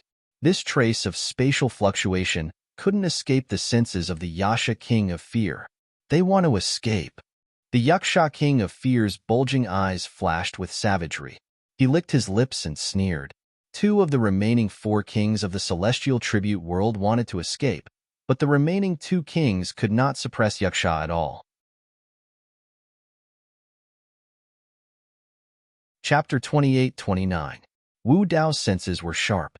He immediately sensed that the 2 kings of the skyward realm were trying to escape. His expression was calm. He did not even move to chase after them. Instead, he lightly stomped his foot in the air. The space around them began to collapse as huge cracks appeared, extending toward the 2 emperors and colliding with their heavenly abodes. Boom, boom. The 2 kings' abodes trembled and were on the verge of collapse. The space tunnel that the skyward realm order had just formed was also shattered by Wu Dao's true body. They could not escape immediately. His control over space had reached the peak. At the same time, Wu Dao's true body flicked his finger. 2 fingernail-sized red flames flew out and landed on the 2 kings' abodes in the blink of an eye. They only paused for a moment, but the 2 red flames burned 2 small holes in the 2 kings' abodes. The 2 kings were shocked. At the same time, they suddenly felt a burning pain in their bodies. Their internal organs, meridians, and every inch of their flesh felt like they were being burned by the flames. The 2 kings opened their mouths and let out a scream. As they screamed, bright red flames spewed out of their mouths and noses. In the blink of an eye, their flesh was burned open. These scarlet wounds appeared on the surface of their bodies in the shape of strange lotuses. Red lotus hellfire? The Moon Tribe Elder frowned. He recognized the origin of this flame. Wu Dao's true body had cultivated to the greater success of the martial domain realm. The power of the Red Lotus Hellfire had also increased greatly. Moreover, Wu Dao's true body had activated the Red Lotus Hellfire with his nether chi. The flames were even more ferocious. Even the kings of the caves could not resist them. The Moon Tribe Elder no longer wanted to stay out of the matter. He snorted and suddenly waved his sleeves. A sinister and cold aura instantly descended and enveloped the 2 kings of the skyward realm. This sinister and cold aura was extremely strong. In a few breaths, the Red Lotus Hellfire on the 2 kings of the skyward realm was extinguished. This was the power of a quasi-emperor. After Wu Dao's main body arrived here, he noticed this old man. Although the Moon Tribe Elder had removed the karmic fire of the Red Lotus from the 2 kings of the celestial realm, he hadn't been able to save them. The chilly fiendish chi and the Red Lotus Hellfire, one hot and the other cold. The 2 kings of the celestial realm had just been burned by the karmic fire of the Red Lotus, and their body temperature had reached its peak. Now, they were suddenly enveloped by a wave of baleful aura. The two extremes of heat and cold collided in their bodies, and the two celestial realm kings couldn't withstand it and died on the spot. Seeing this, the Moon Tribe Elder's expression turned ugly. On the other side, the Yaksha Fear King had also broken free from the rune whip. His ferocious nature erupted as he relied on the innate ability of the Void Yaksha lineage to chase after the remaining two kings of the celestial tribute world. The Moon Tribe Elder stared at Wu Dao's main body. Just as he was about to attack, the young man beside him suddenly stopped him. This person has some tricks up his sleeve. I'll give him a chance. Then, the young man looked at Wu Dao's main body and said slowly, "You killed the people of the celestial tribute world, which is tantamount to a great disaster. Only I can save your life." Oh? Wu Dao's main body's gaze was calm as he asked indifferently, "And where are you from?" "You don't need to know," the young man said proudly. The young man said proudly, "All you need to know is that all living beings in your medium-class world, listen carefully, it's all living beings and races. In my eyes, they're all ants. I'm letting you follow me because I'm giving you a chance to live. It's also a chance to reach the heavens in a single step. You must know how to be grateful." When the young man finished speaking, Wu Dao's main body said, "You don't understand the situation?" After pausing for a while, Wu Dao's main body looked up. His eyes flashed as two balls of purple flames lit up in his deep eye sockets. He said slowly, "In this place, I have the final say on who's an ant." As soon as he finished speaking, Wu Dao's main body had already charged toward the young man. "Young master, be careful." The Moon Tribe Elder reacted extremely quickly. He let out a low shout and stood in front of the young man. Facing the menacing Wu Dao's main body, the Moon Tribe Elder did not dare to be careless. He immediately held up the Subthearchus Grotto Heaven and activated his bloodline to the extreme. The Subthearchus Grotto Heaven already contained a trace of the world's power. It was definitely not something a Peak King's Grotto Heaven could withstand. Wu Dao's main body did not dodge. His blood surged, and his entire body was like a huge furnace that was burning red. He raised his hand and punched out. Boom! Heaven and earth trembled. Although they were separated by the Subthearchus Grotto Heaven, the Moon Tribe Elder was still shaken by Wu Dao's main body's punch. His blood surged, and his bones creaked. So powerful. It was only now that the Moon Tribe Elder realized how terrifying Wu Dao's main body was. His face was filled with shock. He frantically activated his primordial spirit and did not even care about burning his lifespan. The Subthearchus Grotto Heaven spewed out a huge amount of pure energy. "Kill!" The old man from the Moon Tribe roared. This kind of energy was extremely cold and extremely powerful. Even if only a trace of it entered the body, it would cause great harm to living beings. The Moon Tribe Elder held up the Subthearchus Grotto Heaven and blocked Wu Dao's main body's fist. At the same time, the Subthearchus Grotto Heaven took out his own Grotto Heaven spiritual treasure. It was a cold wine flask surrounded by energy. It seemed to be filled with wine. The moment it was taken out, the sound of water splashing could be heard from the wine flask. This wine flask contained countless amounts of energy. After accumulating for a long time, it finally underwent a qualitative change and evolved into extreme water. The Moon Tribe Elder had cultivated for hundreds of thousands of years and only managed to condense this small flask. Just a drop of it could threaten the life of a Subthearch expert. Wu Dao's main body took a deep breath. He could not help but raise his eyebrows when he smelled the water vapor coming from the wine flask. The extreme water in the wine flask was only infinitely close to the spring, one of the 9 springs of hell. Its purity could not even be compared to the spring of hell. The Moon Tribe Elder seemed to have noticed the disdain in Wu Dao's main body's eyes. He was enraged and said coldly, "Ant, I'll let you have a taste of the power of this extreme water today."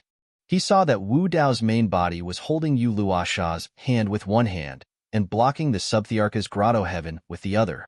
This attack was absolutely foolproof. Wu Dao's main body maintained his current posture. He did not let go of Yu Luosha's hand or withdraw his fist. Instead, he took a deep breath.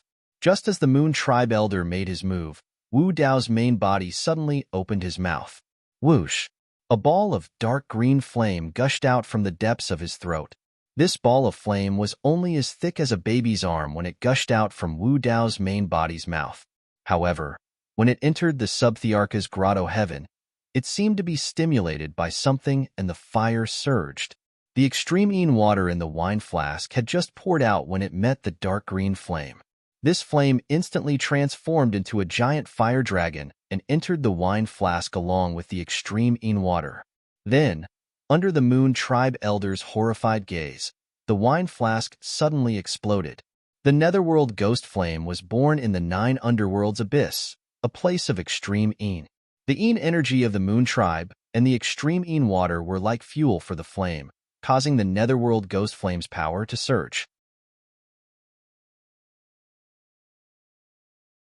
Chapter 28:30. This change was completely out of the Moon Tribe Elder's expectations. His physique was special, and he was a boundary emperor, coupled with the extreme grotto heaven and the extreme water in his wine pot. Not many boundary emperors of the same level would dare to fight him head-on. However, he had never thought that the power he relied on the most would bring trouble to himself. The wine pot exploded, and countless fragments flew everywhere. The Moon Tribe Elder was the first to bear the brunt. He had no time to dodge at all. In an instant, countless fragments of the Netherworld ghost flame entered his body. The old man of the Moon Tribe groaned in pain. His face was pained. His body was riddled with holes, revealing countless bloody holes. Each bloody hole was burning with the Netherworld ghost flame. What was more terrifying was that these flames were burning his flesh. His body was drying up at a speed visible to the naked eye. The white bones inside were faintly visible. Even his boundary emperor grotto heaven had been burned dry. The Netherworld ghost flame spewed out from the cracks. From afar, it looked like a single green eye. The Moon Tribe Elder could not suppress the Netherworld ghost flame at all. The fire burned even more fiercely. He could not hold on for long. "Young master, leave quickly." The old man of the Moon Tribe used the last of his strength to roar in the Netherworld ghost flame. On the other side, the young man was a little scared when he saw this scene. Ever since he was young, he had lived in a comfortable environment and was surrounded by many people. When had he ever encountered a situation like this? When had he ever encountered such danger?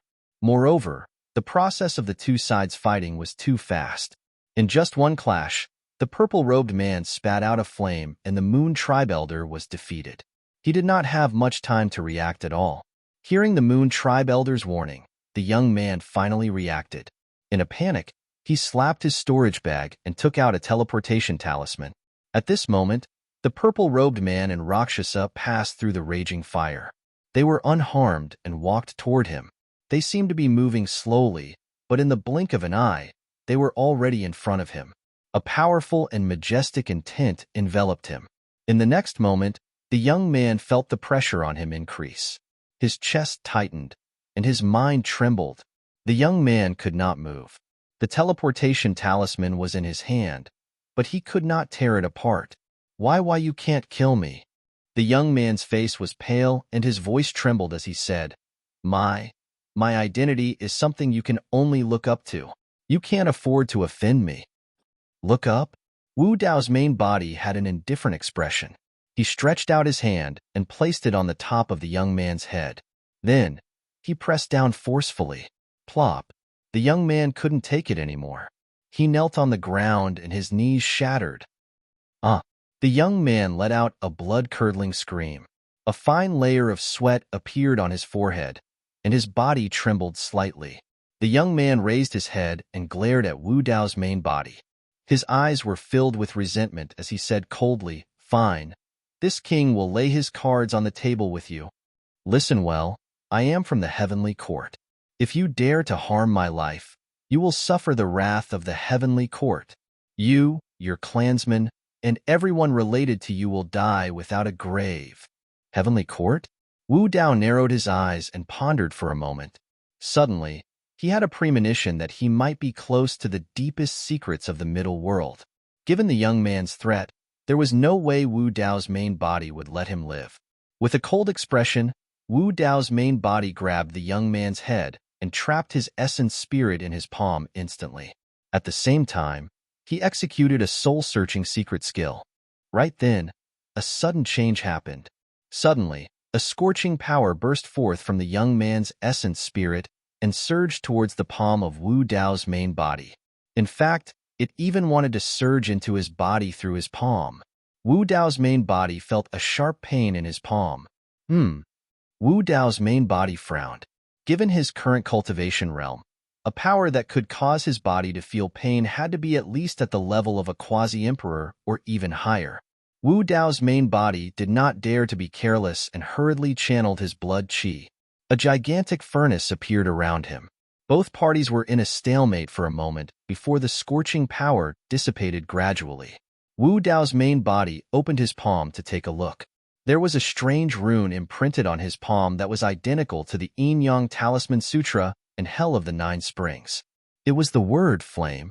Wu Dao's main body tried to circulate his blood qi or form the Wu Dao purgatory to erase the imprint on his palm, but to no avail. That method should have been left behind by the expert behind the young man.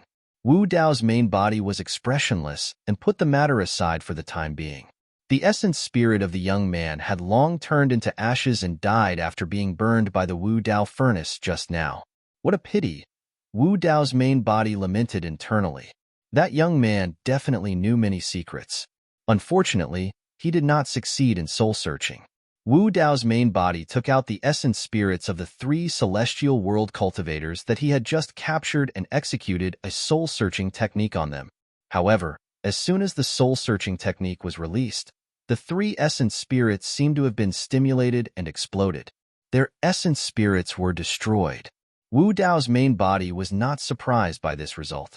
There must be some kind of restriction imprint on the 3 celestial world cultivators' bodies to prevent others from soul-searching and finding out the secrets of the celestial world. Even if he did not use the soul-searching technique, he would not be able to find anything useful from their mouths. Not far away, the Moon Tribe Elder had been burned until only a skeleton was left. There was no flesh on his body at all. Even his essence spirit had been burned to ashes.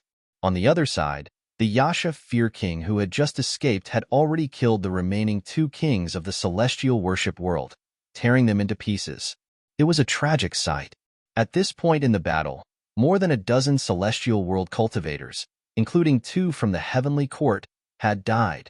Many Rakshasas looked at the bloody battlefield with their mouths agape and their faces full of shock. The 2 people that Luosha had summoned with her sacrifice were so terrifying. One of them seemed to be an old acquaintance of Luosha's. He had brought her with him. With just one hand, he had swept through everything. No one could defeat him. Even the boundary emperor who had come from the sky was burned to death by his flames. Wu Dao's main body waved his sleeves and gathered the grotto heaven fragments that he had just destroyed in front of him. At the same time, he opened his mouth and took in a deep breath. The grotto heaven fragments were swallowed by Wu Dao's main body like food. The Rakshasas kings were dumbfounded. He could do that? One had to know that each grotto heaven fragment contained the will and Dao of a king. If one wanted to refine the Dao of a grotto heaven fragment, they would have to digest and absorb it bit by bit. If they devoured the grotto heaven fragments like Wu Dao's main body, their physical body would have exploded long ago. Wu Dao's main body's expression was normal. His physical body was the origin martial grotto heaven. The grotto heaven fragments of a dozen kings were nothing to the origin martial grotto heaven. Of course, that was not all he gained from this battle. Wu Dao's main body waved his hand and collected the storage bags of the celestial world cultivators, the boundary emperor, and the young man. There were many treasures in the storage bags of the celestial world cultivators. However, Wu Dao's main body did not care about them. There were a few rare treasures in the storage bags of the Boundary Emperor and the young man, however. Thank you for the 10,000 book coins tip. Speaking of which, it's almost the new year. Can I make a small update openly? End of chapter. Chapter 28:31. Master. It's all settled. The Yaksha Fear King returned to the side of Wu Dao's true body and said excitedly. Although he was heavily injured in this battle, he was able to kill to his heart's content and was extremely happy. Master. Right then, Yu Luosha called out softly. Wu Dao's true body let go of her and waved it off. You've already regained your freedom in the lower realm. There's no need to address me as such. Yu Luosha's eyes dimmed and she lowered her head slightly. Thereafter, she mustered her courage and said, I don't know how to address you either. It's just that you're more used to it, Master. Although my cultivation realm is slightly low, I can still do some miscellaneous tasks. Back when they first met in Pingyang Town, although she was defeated by Wu Dao's true body, their cultivation realms were not far apart. Although she chose to submit to Wu Dao's true body back then, it was only because of the situation that she was unwilling and indignant. But now, Wu Dao's true body was already standing at a height that she could only look up to. The difference between the two of them was too great. Even if she took the initiative to submit, this person before her might not agree. Thankfully, Wu Dao's true body did not say anything. That caused her to feel some anticipation. Naturally, Wu Dao's true body did not know about Yu Luosha's complicated feelings. He did not take it to heart. It was just a form of address, and he would let her be. Of course, in his opinion, Yu Luosha's cultivation realm was not low. It was already rare for her to be able to cultivate to this point after ascending. She should be around the same level as Yin Beichen, Demoness Ji, and the others. Wu Dao's true body's gaze shifted and landed on the stone woman beside the altar. His eyes lit up as he murmured softly, 9 Netherworld Emperor? That stone statue was identical to the white-robed woman he encountered when he was undergoing the 10th level true martial heavenly tribulation. He found out from Demoness Ji that the white-robed woman he saw during the tribulation transcendence was the legendary 9 Netherworld Emperor. Why is the stone statue of the 9 Netherworld Emperor here? Wu Dao's true body asked. Yu Luosha explained, Goddess Pure Maiden is the ancestor of the Rakshasa race. Our clansmen pray for her every day. Wu Dao's main body suddenly thought of something and asked, 9 Abyss Emperor is a Rakshasa? Of course. Yu Luosha nodded and said, Legend has it that Goddess Su Nu led her clansmen out of the abyss of the ghost realm and came to the middle world. Under the leadership of Goddess Su Nu, the Rakshasa race rose to power and created the 9 Nether realm. In the end, they created a glorious era of the 9 Nether. After pausing for a while, Yu Luosha sighed softly and said, Unfortunately, Empress Su Nu defied the heavens and attacked the Tao. In the end, she was defeated and died. The 9 Netherworld was destroyed, and her clansmen became sinful spirits for generations to come. They were imprisoned here, and this is the 9 Nether's sinful grounds. In the mind of Wu Dao's main body, countless pieces of information and clues quickly converged, gradually clearing the fog. The question that had been lingering in his heart finally had an answer at this moment. When he first heard about the 9 Underworld's abyss when he first entered the ghost realm, he had a thought. He wondered if the 9 Underworld's abyss had anything to do with the 9 Underworld's Emperor. When he saw the 9 Underworld's Emperor during his tribulation, he subconsciously thought that he was a human. But in reality, there was almost no difference in appearance between a Rakshasa woman and a human woman. Now, according to the legend that Yu Luosha mentioned, he was almost certain that the 9 Underworld's Emperor was born in the ghost realm. But he didn't know how the 9 Underworld's Emperor was related to the ghost realm's Brahma ghost mother. According to the Yaksha king, the Brahma ghost mother was the one who created the Yaksha and Rakshasa races. Then, the 9 Underworld's Emperor should be under the Brahma ghost mother. Goddess Su Nu? At this moment, the Yaksha king muttered softly, as if he had thought of something. Wu Dao's main body asked, You've heard of her? The Yaksha king pondered and said, In the history of the ghost realm, there was indeed a plain Rakshasa. She was the leader of the Rakshasa ghost realm's 10 Rakshasa maidens. Wu Dao's main body fell into deep thought. The 10 Rakshasa maidens were the 10 imperial emperors who ruled the Rakshasa ghost realm. He had met one of them in the 9 Underworld's abyss. The plain Rakshasa was known as the leader of the 10 Rakshasa maidens. Needless to say, she was strong. However, Wu Dao's main body guessed that the plain Rakshasa in the ghost realm hadn't become a great emperor. The Skywolf once said that there was only one great emperor in an era. The ancient books passed down in the Middle World did indeed record that a great emperor could create a prosperous era. There was no record of two great emperors existing at the same time. Wu Dao's main body didn't know the reason, but he believed that it was true. However, when he entered hell, he passed through the netherworld, fell into the cycle of reincarnation, and entered the ghost realm. There, he saw countless clues left behind by ancient eras. These clues showed that there was more than one great emperor in some of the ancient eras. In fact, the two didn't conflict. For example, during the Avicii era, other than the Avicii great emperor, the Lord of Hell was most likely a great emperor. According to the Yaksha king, the Lord of Hell at the same time, the Brahma ghost mother, was also a great emperor. And these great emperors were in independent realms and didn't interfere with each other. In other words, there could only be one great emperor in a middle world. And as an independent realm, hell could only give birth to one great emperor. It was the same for the ghost realm and hell. In some ancient eras, there might be several great emperors existing at the same time, but in reality, they didn't become great emperors in the same realm. For a middle world, there was only one great emperor in an era. However, outside of the middle world, like the hell world, the ghost world, and the underworld, there were other great emperors. In the ghost realm, the Brahma ghost mother had already entered. If the Sunu Rakshasa wanted to become a great emperor, she could only leave and go to a middle world. This was the origin of the legend that Rakshasa spoke of. Of course, there were other doubts. The Nine Abyss great emperor was already the lord of a middle world. What doubt did she want to go against? If the Brahma ghost mother was included, there were two great emperors in the ghost realm. When the Nine Abyss great emperor went against the heavens, what role did the Brahma ghost mother play? If the two great emperors joined forces, who in the upper world could defeat them? What did this have to do with the turmoil that swept through the 3,000 realms? Was the Devil Lord involved? The Brahma ghost mother also had many secrets. The lifespan of a great emperor wasn't endless. There was a limit. Even the longevity great emperor only had a lifespan of 20 million. If the Brahma ghost mother was a great emperor, then how many eras had she lived? Just from the Nine Abyss era until now, who knew how many billions of years had passed? Defying the heavens, honoring the heavens, the heavenly court.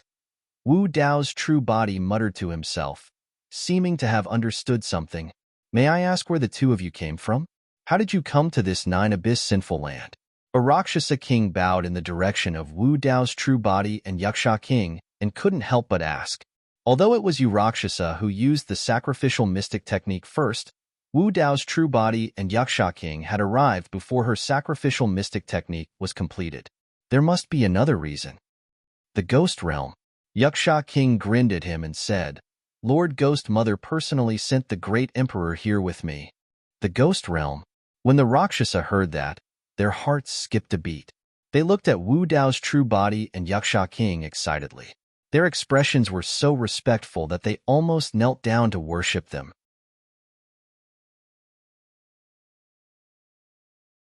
Chapter 28:32. Many Rakshasas knew that their ancestor, the Sunu Rakshasa, had once led countless clansmen out of the legendary abyss of the ghost realm. However, they had been imprisoned here from the moment they were born and had never been to the ghost realm. They did not even know if the ghost realm really existed. But now, two envoys of the ghost realm had descended before them. The two envoys of the ghost realm came from the same place as the Sunu Rakshasa. Furthermore, both of them were so powerful. Did this mean that they had a chance to escape from this place? Many Rakshasas looked at Wu Dao's true body and the Yaksha Fear King. Apart from their respectful expressions, there was also a hint of anticipation in their eyes.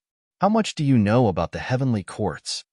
Wu Dao's true body looked at the Rakshasa kings not far away and asked in a deep voice.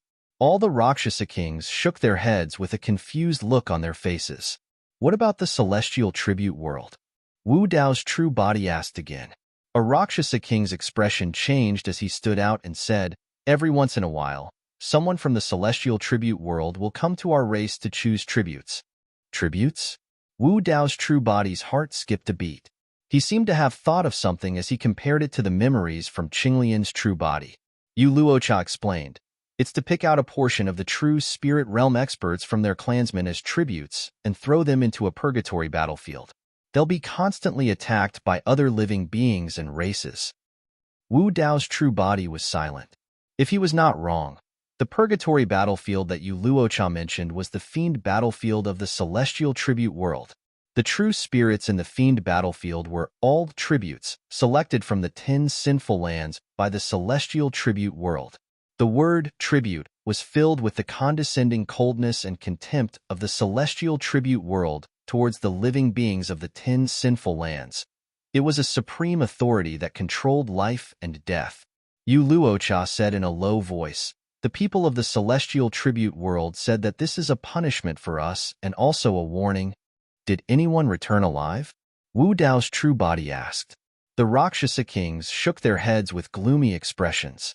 A king said miserably, "For countless years, our clansmen have multiplied and passed down their legacies, but no one has been able to escape this fate. There were some who tried to fight back, but in the end, they failed miserably, implicating even more of their clansmen and causing them to die. Although we were lucky enough not to become tributes and cultivate to the Grotto Heaven realm, one day, we will also be taken away by the people of the celestial tribute world. It won't be long before we all die outside." Wu Dao's main body remained silent. He suddenly recalled what Qinglian's true body had seen in the treasure pagoda in the celestial tribute realm. Those were some well-preserved Dao fruits, and there were Rakshasas among them. Above the 5th floor of the treasure pagoda, Qinglian's true body was also unable to set foot there. There might be many well-preserved Rakshasa grotto heavens on it. Apart from dying in battle in the evil demon battlefield, these Rakshasas would probably become Dao fruits and grotto heavens placed in the treasure pagoda for the powerhouses of the 3,000 worlds to choose from. All the living beings of the Rakshasas and the 10 sinful grounds in this world were merely tributes to the celestial tribute world. Because he was born in Tianhuang mainland, Wu Dao's main body did not have a good impression of the Rakshasa race. However, he was even more disgusted by the evil actions of the celestial tribute world. They reared billions of living beings in the 10 sinful grounds for them to kill wantonly. Even their bloodline descendants were not spared, and they were reduced to tributes for generations. Those actions were truly inhumane and went against the heavenly Tao. In fact, there were many humans in the 10 sinful grounds. If the Rakshasas and Yakshas were innately cruel, what wrong had the bloodline descendants of the human race done? Furthermore, there were still many doubts as to what the 9 Netherworld Emperor did in the past. The so-called heinous crimes were merely excuses for the celestial tribute world.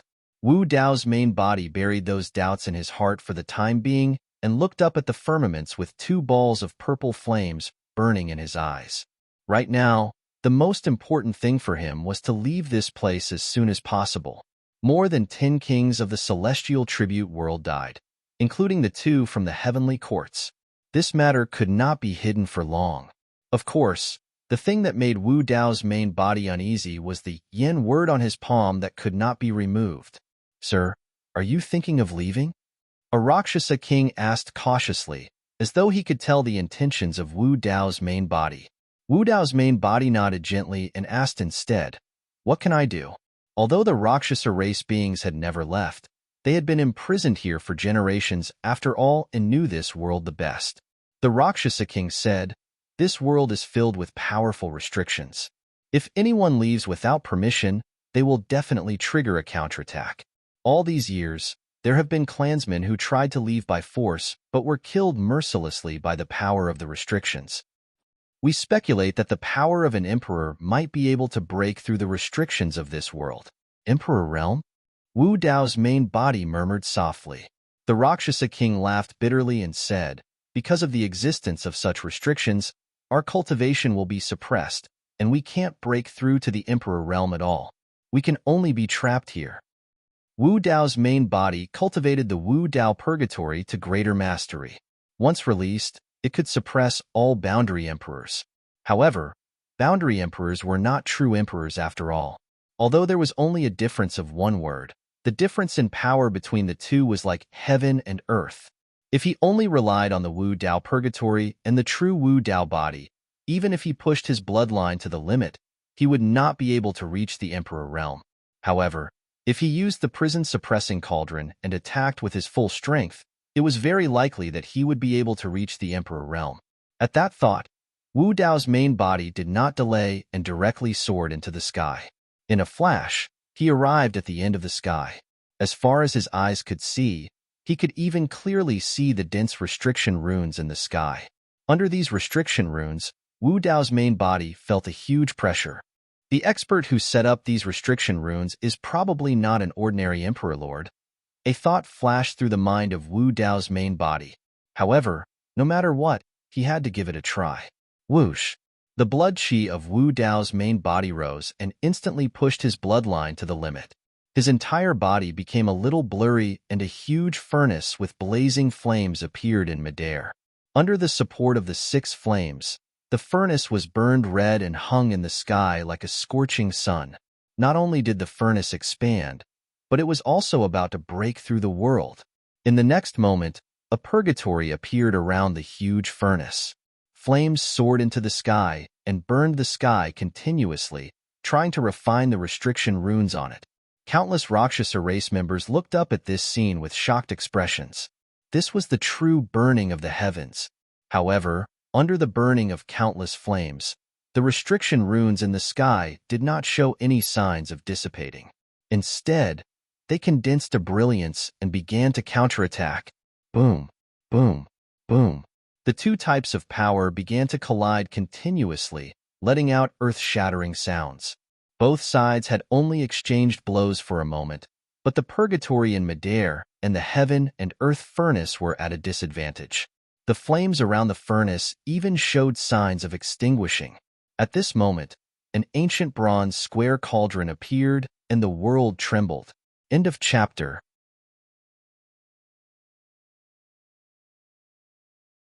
Chapter 28:33. The bronze square cauldron seemed to have come from the end of the river of time. The cauldron was covered with the marks of time, as if it had been through countless wars and vicissitudes. The cauldron exuded an unparalleled aura. As soon as it descended, it shook the heavens and the earth. The entire world seemed to be unable to bear the pressure and started to shake slightly. It was the Emperor's divine weapon, the prison-suppressing cauldron. The carvings on the 4 sides of the cauldron suddenly lit up and released balls of dazzling light. The carvings on the cauldron seemed to have come alive. A dragon's roar, a phoenix's cry, a turtle's roar, and a tiger's roar sounded almost at the same time, echoing between the heavens and the earth. In the next moment, the figures of the 4 sacred spirits flew out of the cauldron and surrounded it. They carried the prison-suppressing cauldron and slammed it into the sky above them. Boom! Accompanied by a deafening sound, the earth shook and the clouds changed color. The runes in the sky dimmed in an instant. But soon, an even more dazzling light burst out and a fierce counterattack was launched. The runes in the sky that was burning red were shining, releasing a vast amount of restrictive energy. It was as turbulent as the sea and poured down like the Milky Way, illuminating the void. Sizzle! In Wu Dao's purgatory, the flames of the heaven and earth cauldron could not withstand it and gradually extinguished. There was a strange sound and smoke rose. Wu Dao's original body also appeared again. The runes in the sky shone brightly, and the restrictive energy gathered together to form a huge beam of light. It fell from the sky and charged toward Wu Dao's original body. Wu Dao's original body's heaven-defying action had finally triggered a fierce counterattack from the heavens and the earth. The group of Rakshasa looked up at the sky and was shocked to see this. Every rune at the end of the sky seemed to have turned into a star. Tens of thousands of rays of starlight fell from the sky. It was a scene of the end of the world. Oh no! The messenger of the world of spirits has angered the heavens. I don't know what kind of disaster it will bring. We won't be wiped out, right? In the history of the 9th Hell Sin Land, there were many powerful Rakshasa people who tried to challenge the heavens and break out of the cage. However, they all failed miserably. Not only that, but this kind of action would also bring about a greater punishment, causing many Rakshasa people to suffer. The Rakshasas below were in a mess, trying to hide in all directions. However, the sky covered the entire area. Every living being under the sky had countless places to hide. Even the Yaksha Dread King felt uneasy. The power that erupted from the sky had far exceeded what he could endure. It was enough to destroy him 10,000 times over. Rumble. Before the runic light beam descended, Wu Dao grabbed the prison-suppressing cauldron and raised it high above his head, using it as a shield. Compared to the huge beam of light descending from the sky, Wu Dao's body was as small as a speck of dust. He quickly fell and heavily crashed onto the ground. Boom! The ground trembled, and a huge crater was smashed open. Countless huge cracks spread in all directions. Wu Dao's true body lay inside, motionless and covered in wounds. The hell-suppressing cauldron was not far away, and the four saint spirits dimmed as they fell into a deep slumber. This person should be dead. Many Rakshasas turned pale as a thought flashed through their minds. Cough, cough. At this moment, Wu Dao's main body struggled to stand up. He coughed twice and spat out a mouthful of blood. He's not dead. The Rakshasas widened their eyes in disbelief. Wu Dao's main body took a deep breath and tried his best to circulate the surging blood in his body to heal his injuries. In fact, if the prison-suppressing cauldron had not blocked most of the damage from the runic light beam, his body and soul would have been destroyed. The Rakshas's guess was right. In order to break the seal and break this heaven and earth cage, one's strength had to be at the Emperor realm. Moreover, the strength of an ordinary Emperor realm cultivator would not be able to break it. Wu Dao's main body activated his bloodline to the maximum and released Wu Dao's purgatory. Then, he used the prison-suppressing cauldron to release the strength of an ordinary Emperor realm cultivator. Even so, it was still not enough to shake the sky. The runes in the sky were still shining. The power of the seal continued to accumulate. It was obvious that it was preparing for a second attack. Wu Dao's main body was already injured. Even with the prison-suppressing cauldron, he could not hold on for long. At this moment, he suddenly realized that the blood in his body was surging. He could not even suppress it. His chest felt like it was about to explode. Before he could react, he felt a tearing sensation in his chest. It was extremely painful. Then, a dark, ancient mirror broke out of his chest. The Netherworld Treasure Mirror. Wu Dao's main body stared at the Netherworld Treasure Mirror. His pupils constricted, and he looked shocked. It was not that he did not think of using the Netherworld Treasure Mirror. However, he gave up on this idea as soon as it appeared. Firstly, the Netherworld Treasure Mirror needed to devour a large amount of blood essence. It was very harmful to him. Once it failed, he would not be able to fight back. Secondly, with his current cultivation, even if he sacrificed a large amount of blood essence to activate the Netherworld Treasure Mirror, the power that erupted would not be able to fight against the runic seal in the sky. Of course, there was also the most important point that he was most afraid of. The origin of the Netherworld Treasure Mirror was unknown. It was extremely evil and bloodthirsty. If he fed it his own blood essence, he was worried that he would end up raising a tiger and even suffer a backlash. Now, the reason why he was so shocked was that the appearance of the Netherworld Treasure Mirror was not under his control. Wu Dao's main body stared at the mirror surface of the Netherworld Treasure Mirror. A blood-red light appeared in the center. It was not his blood. If the Netherworld Treasure Mirror devoured his blood essence, he and the Netherworld Treasure Mirror would establish a connection and control this divine weapon. At this moment, the Netherworld Treasure Mirror was completely out of his control. This meant that the blood in the ancient mirror did not come from his body. Someone was controlling the Netherworld Treasure Mirror. In other words, the owner of the blood was controlling it. The Netherworld Treasure Mirror turned around and suddenly pointed at Wu Dao's main body. The blood-red light on the mirror continued to elongate, crossing the center of the mirror. It was like a blood-red pupil, firmly locking onto the martial Dao body. The Netherworld pupil. In an instant, Wu Dao's main body felt a chill down his spine. A strong sense of danger descended.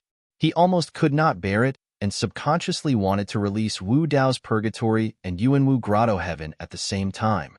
At this moment, he finally experienced the horror that Hell Master Kong Quan experienced when he died under the Netherworld pupil. Back then, Hell Master Kong Quan did not even last a breath under the gaze of the Netherworld pupil. He turned into a pool of blood and died. Yet now, this wisp of blood within the netherworld treasure mirror was obviously much more formidable than his bloodline. Even without the support of the netherworld treasure mirror, Wu Dao's main body already felt an irresistible pressure from the blood in the mirror. How could this be? The netherworld treasure mirror had always been in his Yuanwu grotto heaven. How could there be someone else's bloodline? Whose bloodline would have such terrifying power and will? End of chapter.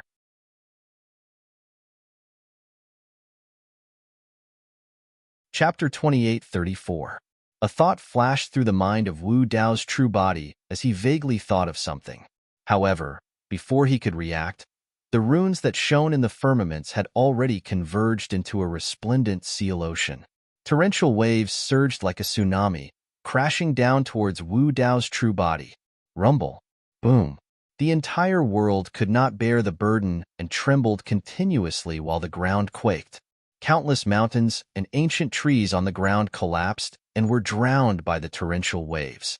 Although the rune wave was aimed at Wu Dao's true body, the countless Rakshasa beneath were not spared as well. Many Rakshasas could only watch this scene with their eyes wide open. They had nowhere to run and their faces were filled with despair. Right then, the netherworld mirror in front of Wu Dao's true body suddenly turned and aimed at the incoming rune wave. The netherworld treasure mirror floated in midair like a gloomy and terrifying eye, and the pupil of the eye was suffused with a strange bloody light. All of a sudden, a streak of blood light burst forth from the single eye and shot towards the incoming rune wave. Compared to the rune wave that covered the skies, the streak of blood light seemed extremely tiny. However, it was like a blood-colored saber that tore the rune wave into two. Countless runes collapsed and turned into nothingness before they could descend. The blood light that burst forth from the netherworld mirror was way too terrifying. Even after tearing through the rune wave, its power was not depleted as it slashed towards the boundless firmaments. Sizzle. It was as though a blood-colored saber had sliced through a stone slab and let out an ear-piercing sound. The blood light extended from above until the end of the firmaments, leaving behind a ghastly blood scar in the skies. Wherever the blood light passed, countless runes were destroyed and their light dimmed. As time passed by, the blood light on the netherworld mirror gradually faded before vanishing. The power of the blood light was depleted as well. This attack exhausted the power of the bloodline in the netherworld mirror. Losing its support, the netherworld mirror fell to the ground once more and turned into an ancient, gray mirror. Wu Dao's true body waved his sleeves and retracted the netherworld mirror. In just a short while, he had already understood many things. If his guess was correct, the bloodline in the netherworld treasure mirror should have come from the Brahma ghost mother. Back when Ghost Mother Brahma had awakened in the Nine Serenities abyss in the ghost world, she had taken the netherworld mirror out of him and sent it back into his body. At that time, Wu Dao's main body didn't think too much about it. Now that he thought about it, the Brahma ghost mother must have left a wisp of her bloodline in the underworld mirror. The Brahma ghost mother's goal was to use him to break the shackles of the Nine Serenities' sinful land. It wasn't an accident that he was sent to the Nine Underworld sin grounds. Only by using the blood of a great emperor to activate the netherworld treasure mirror would he be able to break through the restrictions of this world. Ka ka ka. At this moment, a cracking sound came from the sky. Wu Dao's main body looked up. Cracks began to appear around the bloody scar in the sky, and they quickly spread in all directions. Soon, they covered the entire sky. The entire world was about to collapse. Countless Rakshasas below looked at this scene. Some were excited, some were happy, some were confused, and some were uneasy. They had been imprisoned here for generations. Now that they saw the cage of heaven and earth shatter, they were about to regain their freedom. Naturally, they were excited. But at the same time, many Rakshasas had been freed, but they didn't know where to go. Their future was uncertain. The Nine Serenities' sinful land's destruction would definitely alarm the celestial tribute world. After all, they were once sinful spirits imprisoned by the celestial tribute world. Now that they had offended the celestial tribute world, where would they find a place to stay? The celestial tribute world would hunt them down everywhere. Their people in this world were full of unknowns about the 3,000 worlds. Even if they escaped from the 9 Serenities' sinful land, how far could they go? Your Excellency, please save us and give us a direction. The Rakshasas' kings finally looked at Wu Dao's main body and knelt down. After all, the 9 Serenities' sinful land was broken by the messenger of the ghost realm. The fate of the Rakshasas in this sinful land could only be entrusted to him. Whether it was in terms of cultivation realm, combat strength, or identity as the messenger of the ghost realm, only this purple-robed man was qualified to lead them. In a sense, this messenger of the ghost realm was their 9 Serenities' emperor in this world. Wu Dao's main body was silent as he looked at the Rakshasas' expectant gazes. Whether it was because of the 9 Serenities' pure maiden or the Brahma ghost mother, Wu Dao's main body wouldn't stand by and let these Rakshasas fend for themselves. Moreover, these Rakshasas had been freed from the imprisonment of the 9 Serenities' sinful land. If they continued to cultivate, it was very likely that they would become quasi-emperors or even emperors in the future. If this group of Rakshasas was controlled, they would be a force that couldn't be ignored. However, it wasn't easy to settle this group of Rakshasas and get rid of the celestial tribute world's pursuit. There were hundreds of millions of Rakshasas, and they were a massive race. How could they find a realm to settle them down in such a short period of time without being discovered? If Heaven Baron's sect took in this group of Rakshasas, they would probably be annihilated the next day. Wu Dao's main body's gaze inadvertently swept past the stone statue of the 9 Serenities' pure maiden. Suddenly, his heart skipped a beat and he thought of a place to go. Rumble. Boom. Right then, heaven and earth could no longer hold on. A loud boom came from the skies and the firmament shattered into countless pieces that fell. The 9 Serenities' sinful land had completely collapsed. Wu Dao's main body took out an ancient-looking immortal boat from the storage bag of the young man from before. It was the size of a palm but was extremely exquisite and had 9 floors. When one's spirit consciousness probed into the immortal boat, they would discover that the interior space of the immortal boat was unimaginably huge. During the forging process of the immortal boat, not only did the Sumeru mustard seed dermic Dao technique, a world fragment of an Emperor Realm expert, was also integrated. That was a huge sum of money. World fragments were things that even Emperor Realm experts yearned for. The fact that a world fragment was integrated into an immortal boat was proof of how luxurious it was. It was precisely because of this that such a rare flying treasure was created. It was no exaggeration to say that the immortal boat was like another world. Wu Dao's main body took out the immortal boat and summoned 6 streams of flames to forcefully erase the spirit consciousness imprint on it before tossing it into the air. Board the boat. Wu Dao's main body waved his hand and did not say anything else. The Rakshasas were saved by Wu Dao's main body and naturally trusted him completely. One after another, they flew towards the immortal boat. At the same time, the martial soul of Wu Dao's main body established a connection with the immortal boat. Wu Dao's main body seemed to have discovered something, and his mind moved. Every room on the ferry boat suddenly released a strong suction force. It was like a bottomless pit, dragging the surrounding Rakshasas. That dermic Dao technique was also the magical part of the immortal boat. Not only was it a flying treasure, but it also had the ability to swallow and store things. It could even be used for battle. Under the control of Wu Dao's main body's spirit consciousness, hundreds of millions of Rakshasas turned into light spots and surged into the immortal boat like carps crossing the river.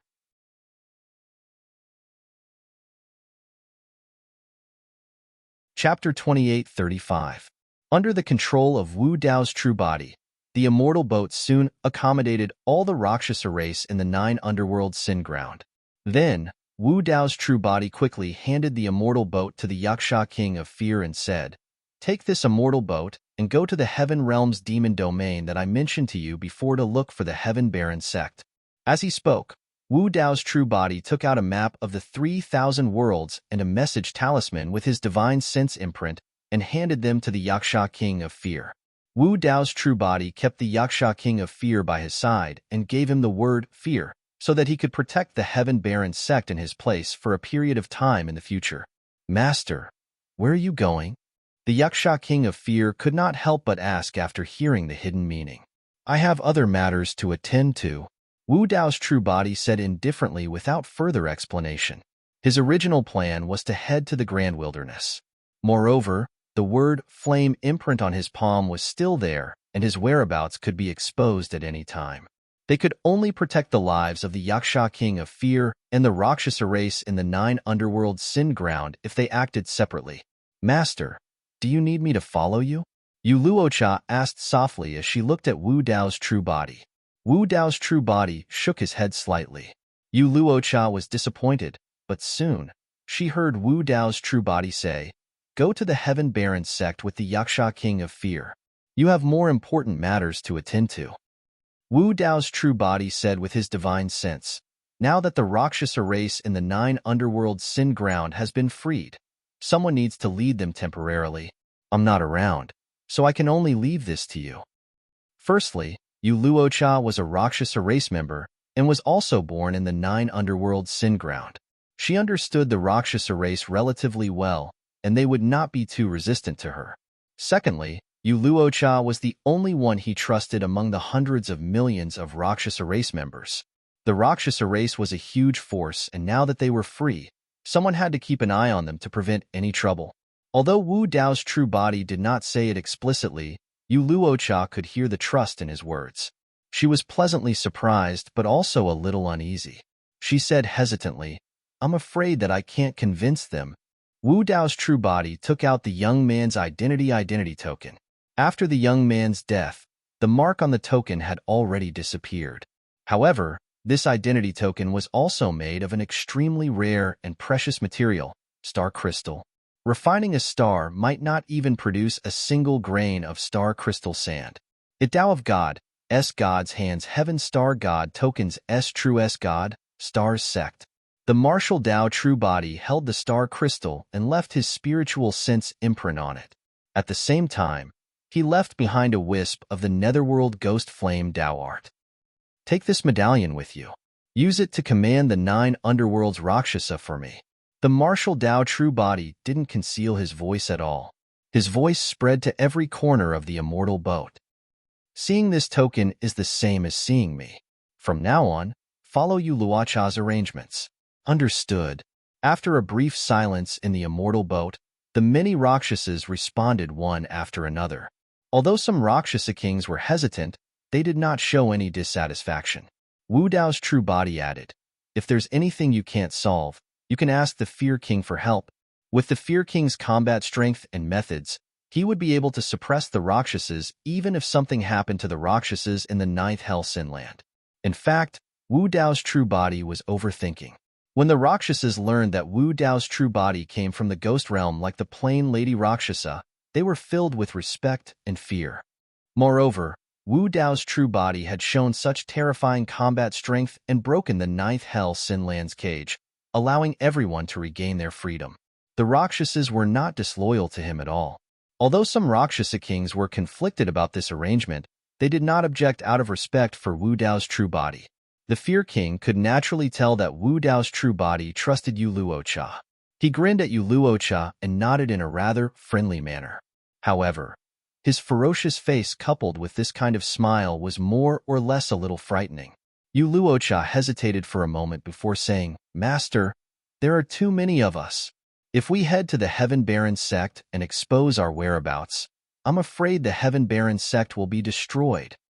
Although it was safe to hide in the immortal boat, how was it different from being trapped in the 9th Hell Sinland all year round? Moreover, although the immortal boat was a realm of its own, there was no heaven-earth essence energy. The Rakshasas were unable to cultivate, and every day felt like a year. However, once they left the immortal boat, the situation that Yu Luocha was worried about might happen. It would not be long before today's matter spread throughout the upper realm. Once their whereabouts were exposed, who could resist the pursuit of the heaven venerate world? Wu Dao's true body shook his head gently. The heaven venerate world is not your final destination. After you reach the Heaven Baron sect and the Heaven Baron sect, go and meet another of the 7 emotions fiend generals.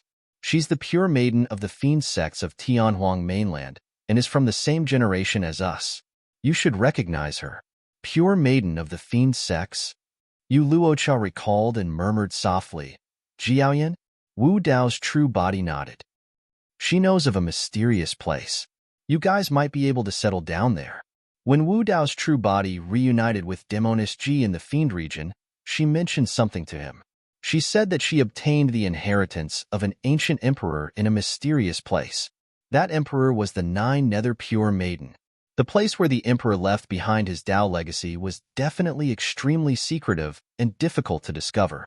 If it was anyone else, they might not be able to enter. However, the ancestor of Yu Luocha's group was the Nine Nether Pure Maiden. Wu Dao's true body guessed that the mysterious place would not reject Yu Luocha's group. That mysterious place was the escape route for Yu Luocha's group. This world was about to shatter. The experts of the celestial tribute world could arrive at any moment. In fact, an even greater threat might descend, and they could not afford to delay. Let's go. After instructing them, Wu Dao's true body bade farewell to the Fear Yaksha King and Yu Luocha and left separately. Yu Luocha entered the immortal vessel as well. The Fear Yaksha King put away the immortal vessel and nodded to Wu Dao's true body. Casually, he tore through the void and vanished into it. Wu Dao's true body had a burning gaze and looked at the place where the Fear Yaksha King vanished for a while. He was relieved when he did not discover any traces. If it was an ordinary king, Wu Dao's true body would indeed be worried that he would not be able to escape the pursuit of the celestial tribute world. However, the Void Yaksha race's perception of the void far surpassed that of other races. Void Yakshas were the best at long-distance teleportation and traversing through spatial tunnels. Furthermore, they were stealthy and did not leave any traces. Wu Dao's true body looked down at the mark in his palm with a grim expression. He was not out of danger yet. Furthermore, the flame mark was getting hotter.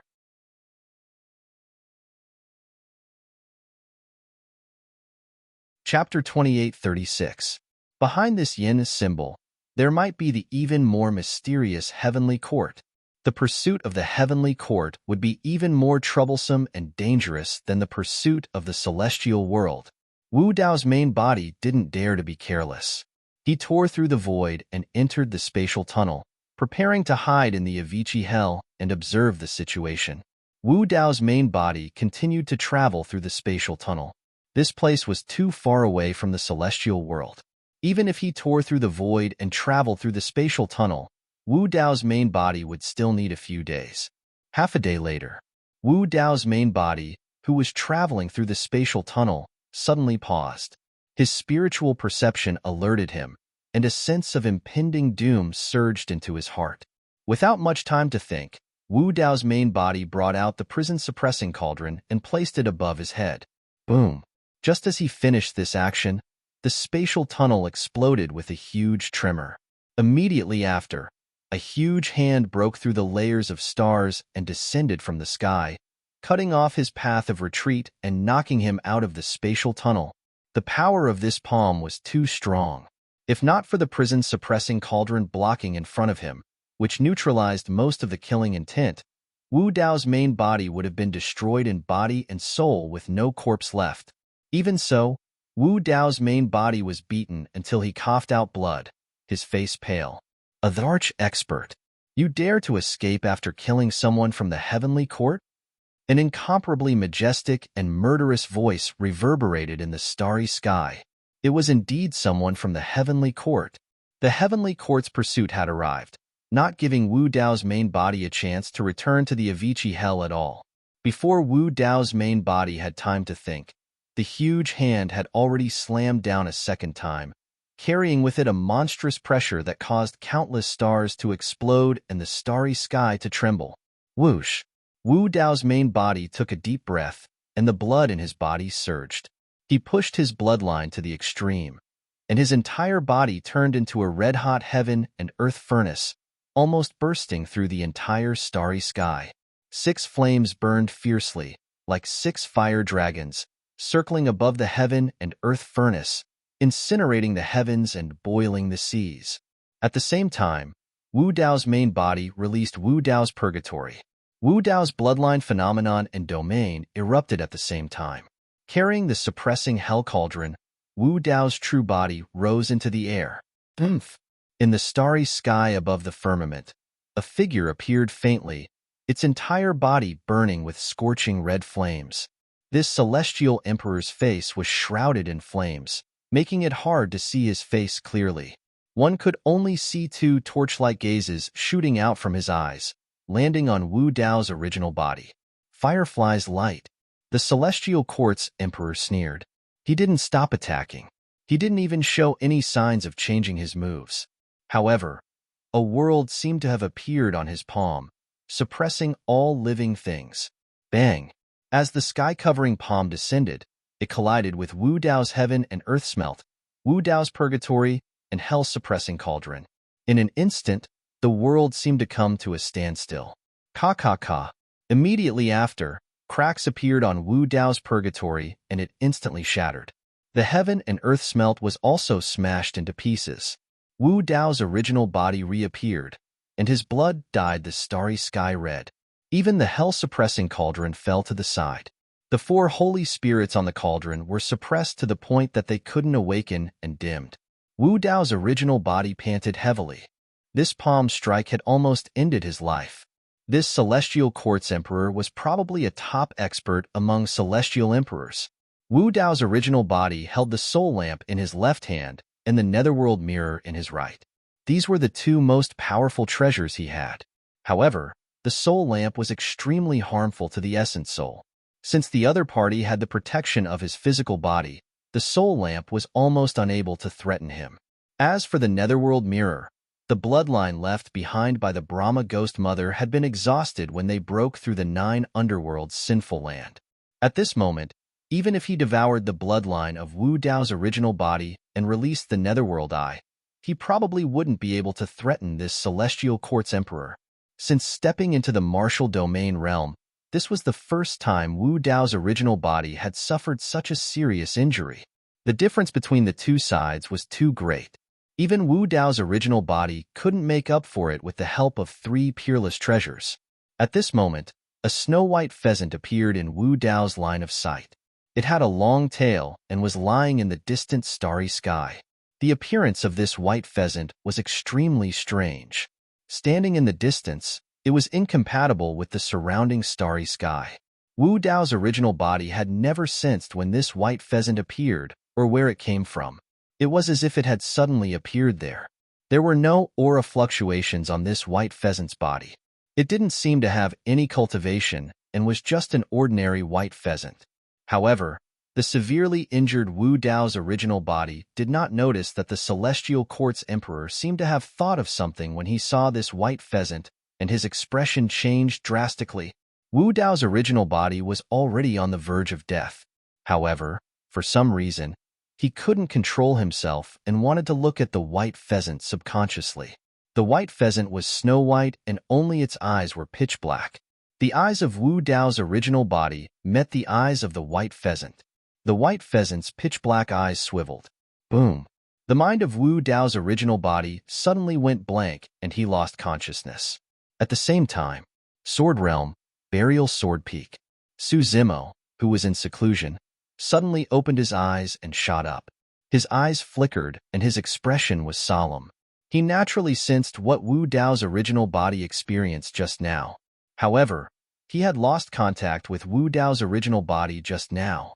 No matter how he tried to call out, he could not sense the existence of Wu Dao's original body. It was as though Wu Dao's true body had disappeared into thin air from this world.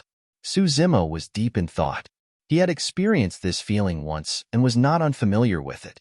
Back then, when Wu Dao's original body fell from the Avicii hell into hell, the connection between the two true bodies was completely severed. What happened just now was exactly the same. How could this be? Could it be that Wu Dao's original body left the upper realm again and headed to a parallel world similar to hell? However, why were there no signs at all? The last time he fell into hell, it was because the Tomb Keeper pushed him into a dry well. What happened just now? Su Zimo did not dare to act rashly. He was only a Kongming perfected immortal at the moment. If he headed to the location of the incident rashly, he would probably bring huge trouble to Qinglian's true body. After all, There was an emperor of the heavenly courts there. White pheasant. Suzimo muttered softly. Could all of this be related to the white pheasant that suddenly appeared in the starry sky? Suzimo immediately set off and headed to the main hall of the 10,000 Swords Palace where the ancient books were stored. He wanted to find some clues. A day later, he finally saw a description of the white pheasant in an ancient book that recorded the All-Heaven era. Meeting a white pheasant on the road is an ominous sign. There was only this simple sentence, and there was no other explanation. Suzimo asked the emperors of the 10,000 Swords Palace about encountering a white pheasant on the road, but did not get an answer.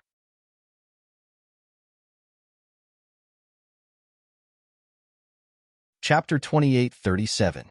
Just as Suzimo was at a loss, his heart skipped a beat. Suzimo was surprised. He had sensed the existence of Wu Dao's main body once more. However, Wu Dao's main body was in a strange state. He seemed to be in a daze and had yet to wake up. Suzimo tried to call out to Wu Dao's main body several times before he slowly woke up. In the endless starry sky, Wu Dao's main body stood motionless. Although he had regained consciousness and sensed the existence of Qinglian's main body, his expression was still a little blank under the Mo Luo mask, as if he was trying hard to recall something. Just now, he was chased by an emperor of the heavenly courts and saw a white pheasant. For some reason, he seemed to have entered an unfamiliar world. Wu Dao's main body tried hard to recall everything he had experienced in that world. For some reason, he could not recall most of the situations in that experience, no matter how hard he tried. He could only vaguely recall some fragments intermittently. It was a terrifying world that he had never seen before. In that world, black and white were inverted. The people living there could not tell right from wrong, were apathetic, and were cold and heartless. Wu Dao's main body lost all his strength in that world and became immortal once more. There seemed to be an invisible power there that prevented anyone from cultivating. It was the same for him. That place was filled with lies. Every person who spoke the truth would face immense danger and endure countless attacks, curses, and bites before they were drowned in the vast crowd. That place was filled with cruelty and violence. Every kind person lived carefully, as if they were walking on thin ice. If they accidentally showed their kindness, they would be surrounded and attacked by villains. That place was filled with darkness and ugliness. There was no warmth or beauty. There was no justice, and evil ran amok there.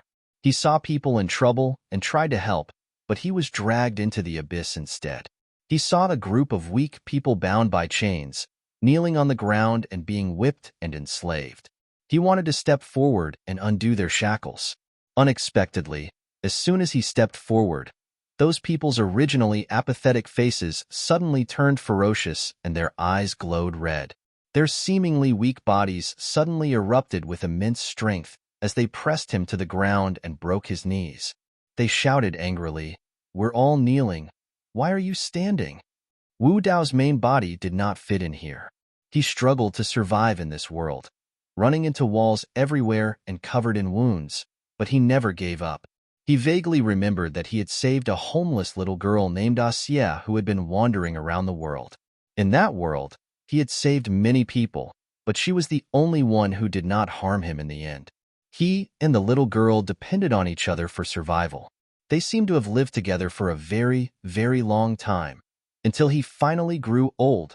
He could not cultivate and had a lifespan of 100 years. In his memory, when his hair was white and he had one foot in the grave, that little girl seemed to still be by his side. He didn't know if there was something wrong with his memory or if there was some other reason. In his mind, the little girl had never grown up. Or rather, she had never changed. She was still the same as when they first met.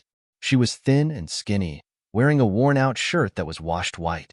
In his 100 years of life, he had done many things that did not fit in with that world, even though he had paid a huge price. But when he grew old, he was magnanimous and had a clear conscience. Every time he saved someone, the girl would watch silently from the side. She did not help, nor did she stop him.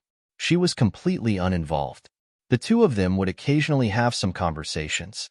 One day, Asia said, "If someone is in trouble, isn't it good to just stand by and watch?"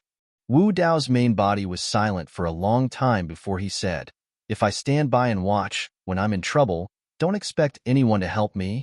I'm saving people, but I'm also saving myself." Asya clapped her hands and laughed. "This is a very simple principle, but unfortunately they don't understand." Another day, Asya suddenly asked, "Do you think they are people? If they are, why do they have no humanity?" Wu Dao's main body was silent. Asya continued, "When they see others in trouble, they will either laugh or hit them when they are down, or they will choose to remain silent. Why don't they understand that one day they will also have to bear this pain? They will always have a fluke mentality, thinking that they can escape. But karma, the cycle of heaven, who can escape?" Asya said to herself at the side. After an unknown period of time, Asya suddenly said hatefully, "They are a group of beasts." In the boundless starry sky, Wu Dao's main body suddenly felt a headache, his body swaying slightly. He took a deep breath, stopped thinking, and gradually calmed down. He found out from Qinglian's main body that only a day had passed since he entered that world. And in that world, he had spent 100 years, lived a lifetime. This difference in time made him feel a little lost. The 100 years of life in that world was like a bizarre and absurd dream that seemed both real and illusory. Wu Dao's main body looked around. His position had not changed. It was as if he had never left this place. However, the Heavenly Court's Emperor who was chasing after him had disappeared. Wu Dao's main body thought carefully. In that world, he seemed to have seen the figure of the Heavenly Court's Emperor in a crowd. However, the Heavenly Court's Emperor was the same as him, a mortal. As for the rest, Wu Dao's main body could no longer remember. Nothing around him had changed. Wu Dao's main body clenched his fists slightly and murmured, "Could it really be just a dream?" At this moment, he suddenly felt as if there was something strange in his palm.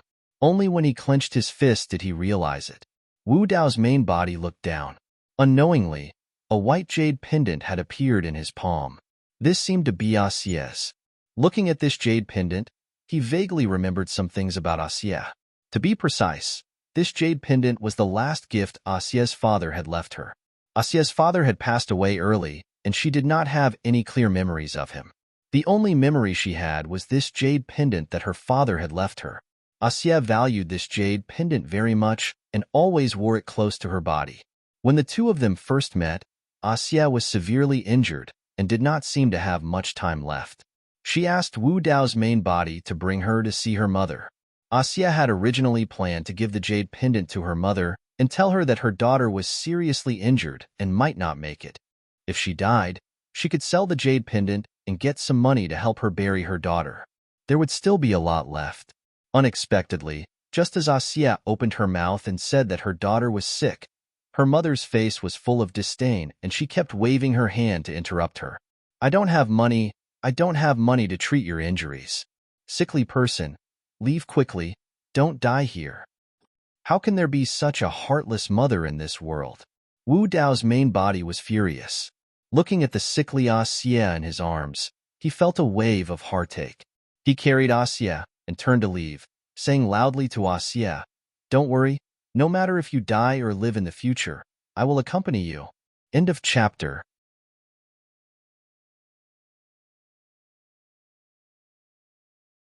Chapter 28:38. Wu Dao's original body did not remember when Asya gave him this jade pendant. But if not for this jade pendant, he would really think that he had just had a ridiculous dream. Wu Dao's original body had no clue about this matter. He observed this white jade pendant repeatedly for a long time, but he could not see anything special about it. It seemed to be an ordinary jade pendant.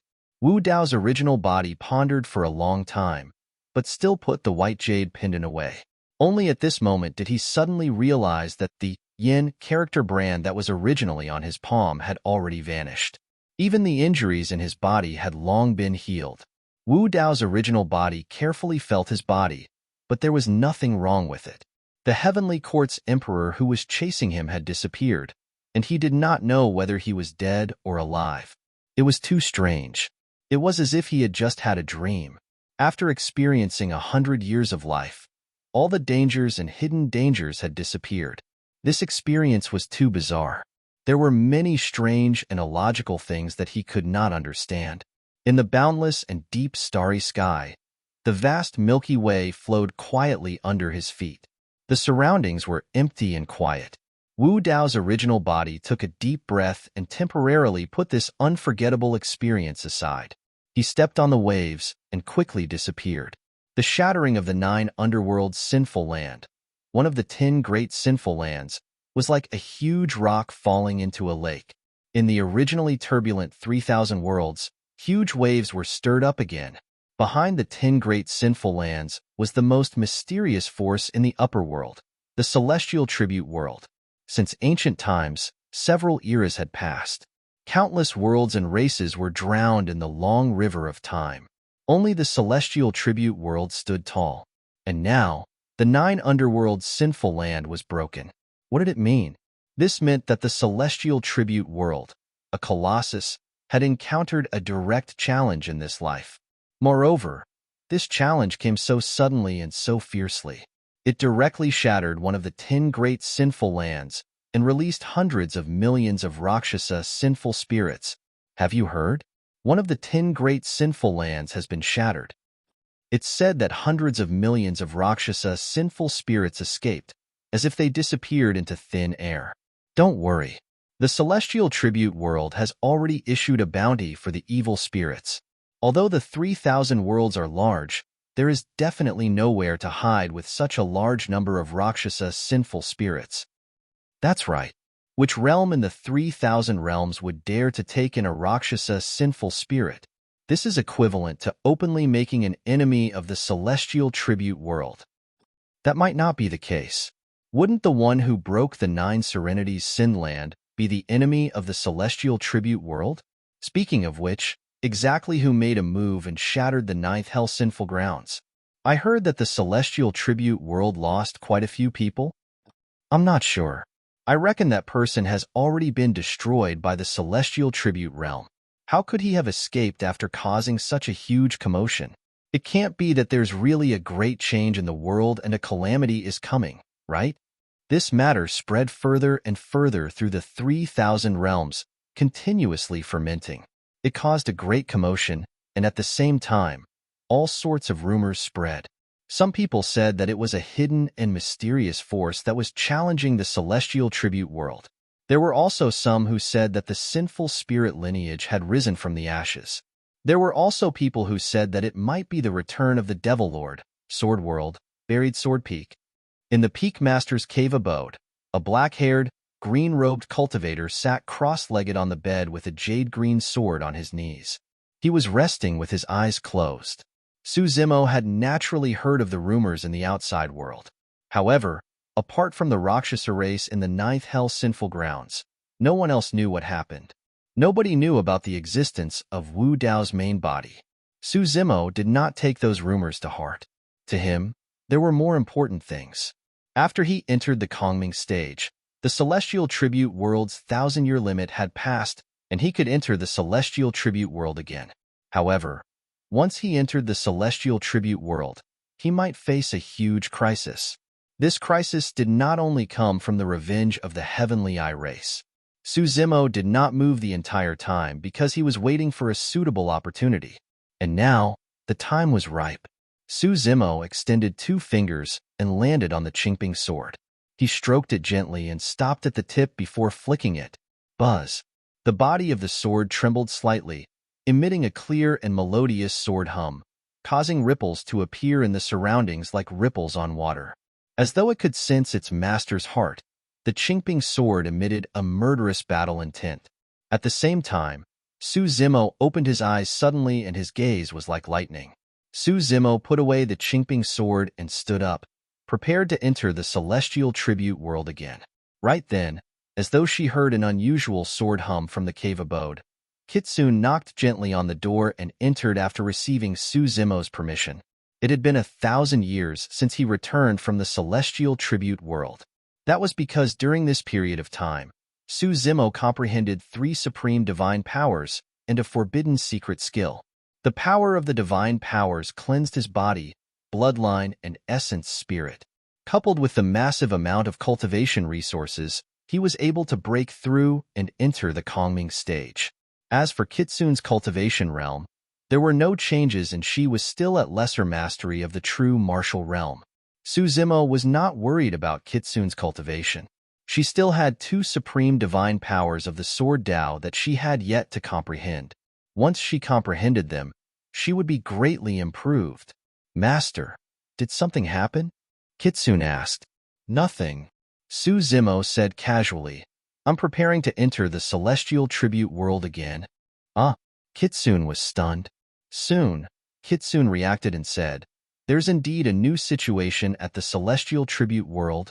It's said that because the Nine Serenities Sinland was broken, the people of the celestial tribute world were enraged. In order to punish the remaining sin spirits of the Nine Serenities Sinland, they threw all the sin spirits of the Nine Serenities Sinland into the evil demon battlefield. Suzumo frowned. Kitsune continued, furthermore, the celestial tribute world announced that the restriction of entering the celestial tribute world every 1,000 years has been lifted. Now, all the beings of the various worlds and races can enter the celestial tribute world at any time. Suzumo guessed the celestial tribute world's intentions. Once the restriction was lifted, the top true martial experts of the 3,000 worlds could flood into the celestial tribute world in a short time. At that time, an incomparably bloody feast of slaughter would unfold in the evil demon battlefield. It would be a hunt for the sin spirits of the 3,000 worlds. This was the celestial tribute world's punishment for the Nine Serenities Sinland. All right. Suzumo's expression was normal. It would be a pity to miss such a rare event. The celestial tribute world situation would not affect him.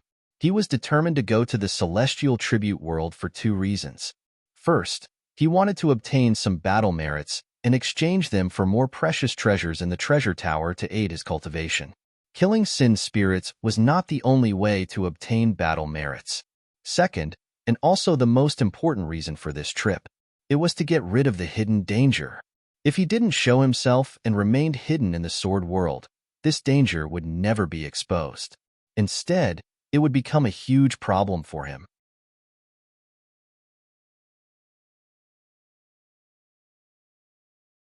Chapter 2839. Seeing that Suzumo was determined to leave, Kitsune hesitated and hesitated. Is there anything else? Suzumo asked. Kitsune said, Master, if you want to head to the celestial tribute world, I'm afraid the other peak masters won't agree. I heard that senior sister Lin also wanted to head over after hearing that the restrictions were lifted in the celestial tribute world. However, she was stopped by the peak master of Ultimate Sword Peak. Under Suzumo's guidance, Lin Xuanjun comprehended the immortal slaying sword, and her strength increased greatly. In the sword world, it was not good to release supreme abilities when sparring with fellow sect members, as they would be restrained. Now that she had encountered such a rare opportunity, she naturally did not want to miss it and wanted to enter the fiend battlefield to test her sword and fight. Suzumo did not mind and smiled. I'm the peak master of Burial Sword Peak after all. I'm on the same level as the other peak masters. Daoist Yulan can stop Lin Xuanjin, but she can't stop me. Even so, the news of him preparing to head to the celestial tribute world caused a huge commotion in the sword world as soon as it spread. The 8 peak masters of the sword world came together. All of them had solemn expressions, as though they were facing a great enemy. They blocked Suzumo in his cave abode, as though they were afraid that Suzumo would slip away. Brother Su, this is not a joke. Now that the restrictions are lifted in the celestial tribute world, the top true spirits of the 3,000 worlds will definitely gather in the celestial tribute world in a short period of time. If you head to the celestial tribute world now, the heavenly eye race will definitely seek revenge on you, and Sigh might appear as well. It's not just the heavenly eye race. The stone race is on bad terms with our sword world. It was lucky that we did not meet them previously. Now that there are no restrictions, the monsters of the stone race will also appear in the celestial tribute world. A fierce battle is inevitable then. The 8 peak masters spoke one after another, earnestly and sincerely. Everyone, don't be nervous. Suzumo chuckled and spread his hands. A battle is inevitable. Let's fight then. It's hard to say who will win and who will lose. His words were, of course, a humble way of speaking. When he was in the celestial being stage, he could kill 10 true spirits of the Heavenly Eye clan, including a supreme true spirit. Now that he had stepped into the Kongming stage, Su Zimo was able to control as many as 5 kinds of supernatural powers. The so-called geniuses of the true spirit realm were nothing in his eyes. Seeing Su Zimo speak so casually, the 8 peak masters became even more worried. Brother Su, if you reach the 4th layer of the true self realm, the Dongshu stage, then I won't stop you. Now that you're at the Kongming stage, I'm afraid you won't stand a chance against Xia. Xia was born with the yin-yang eyes, and he has learned 2 supreme skills. One of them is the 6 paths reincarnation. Do not underestimate him.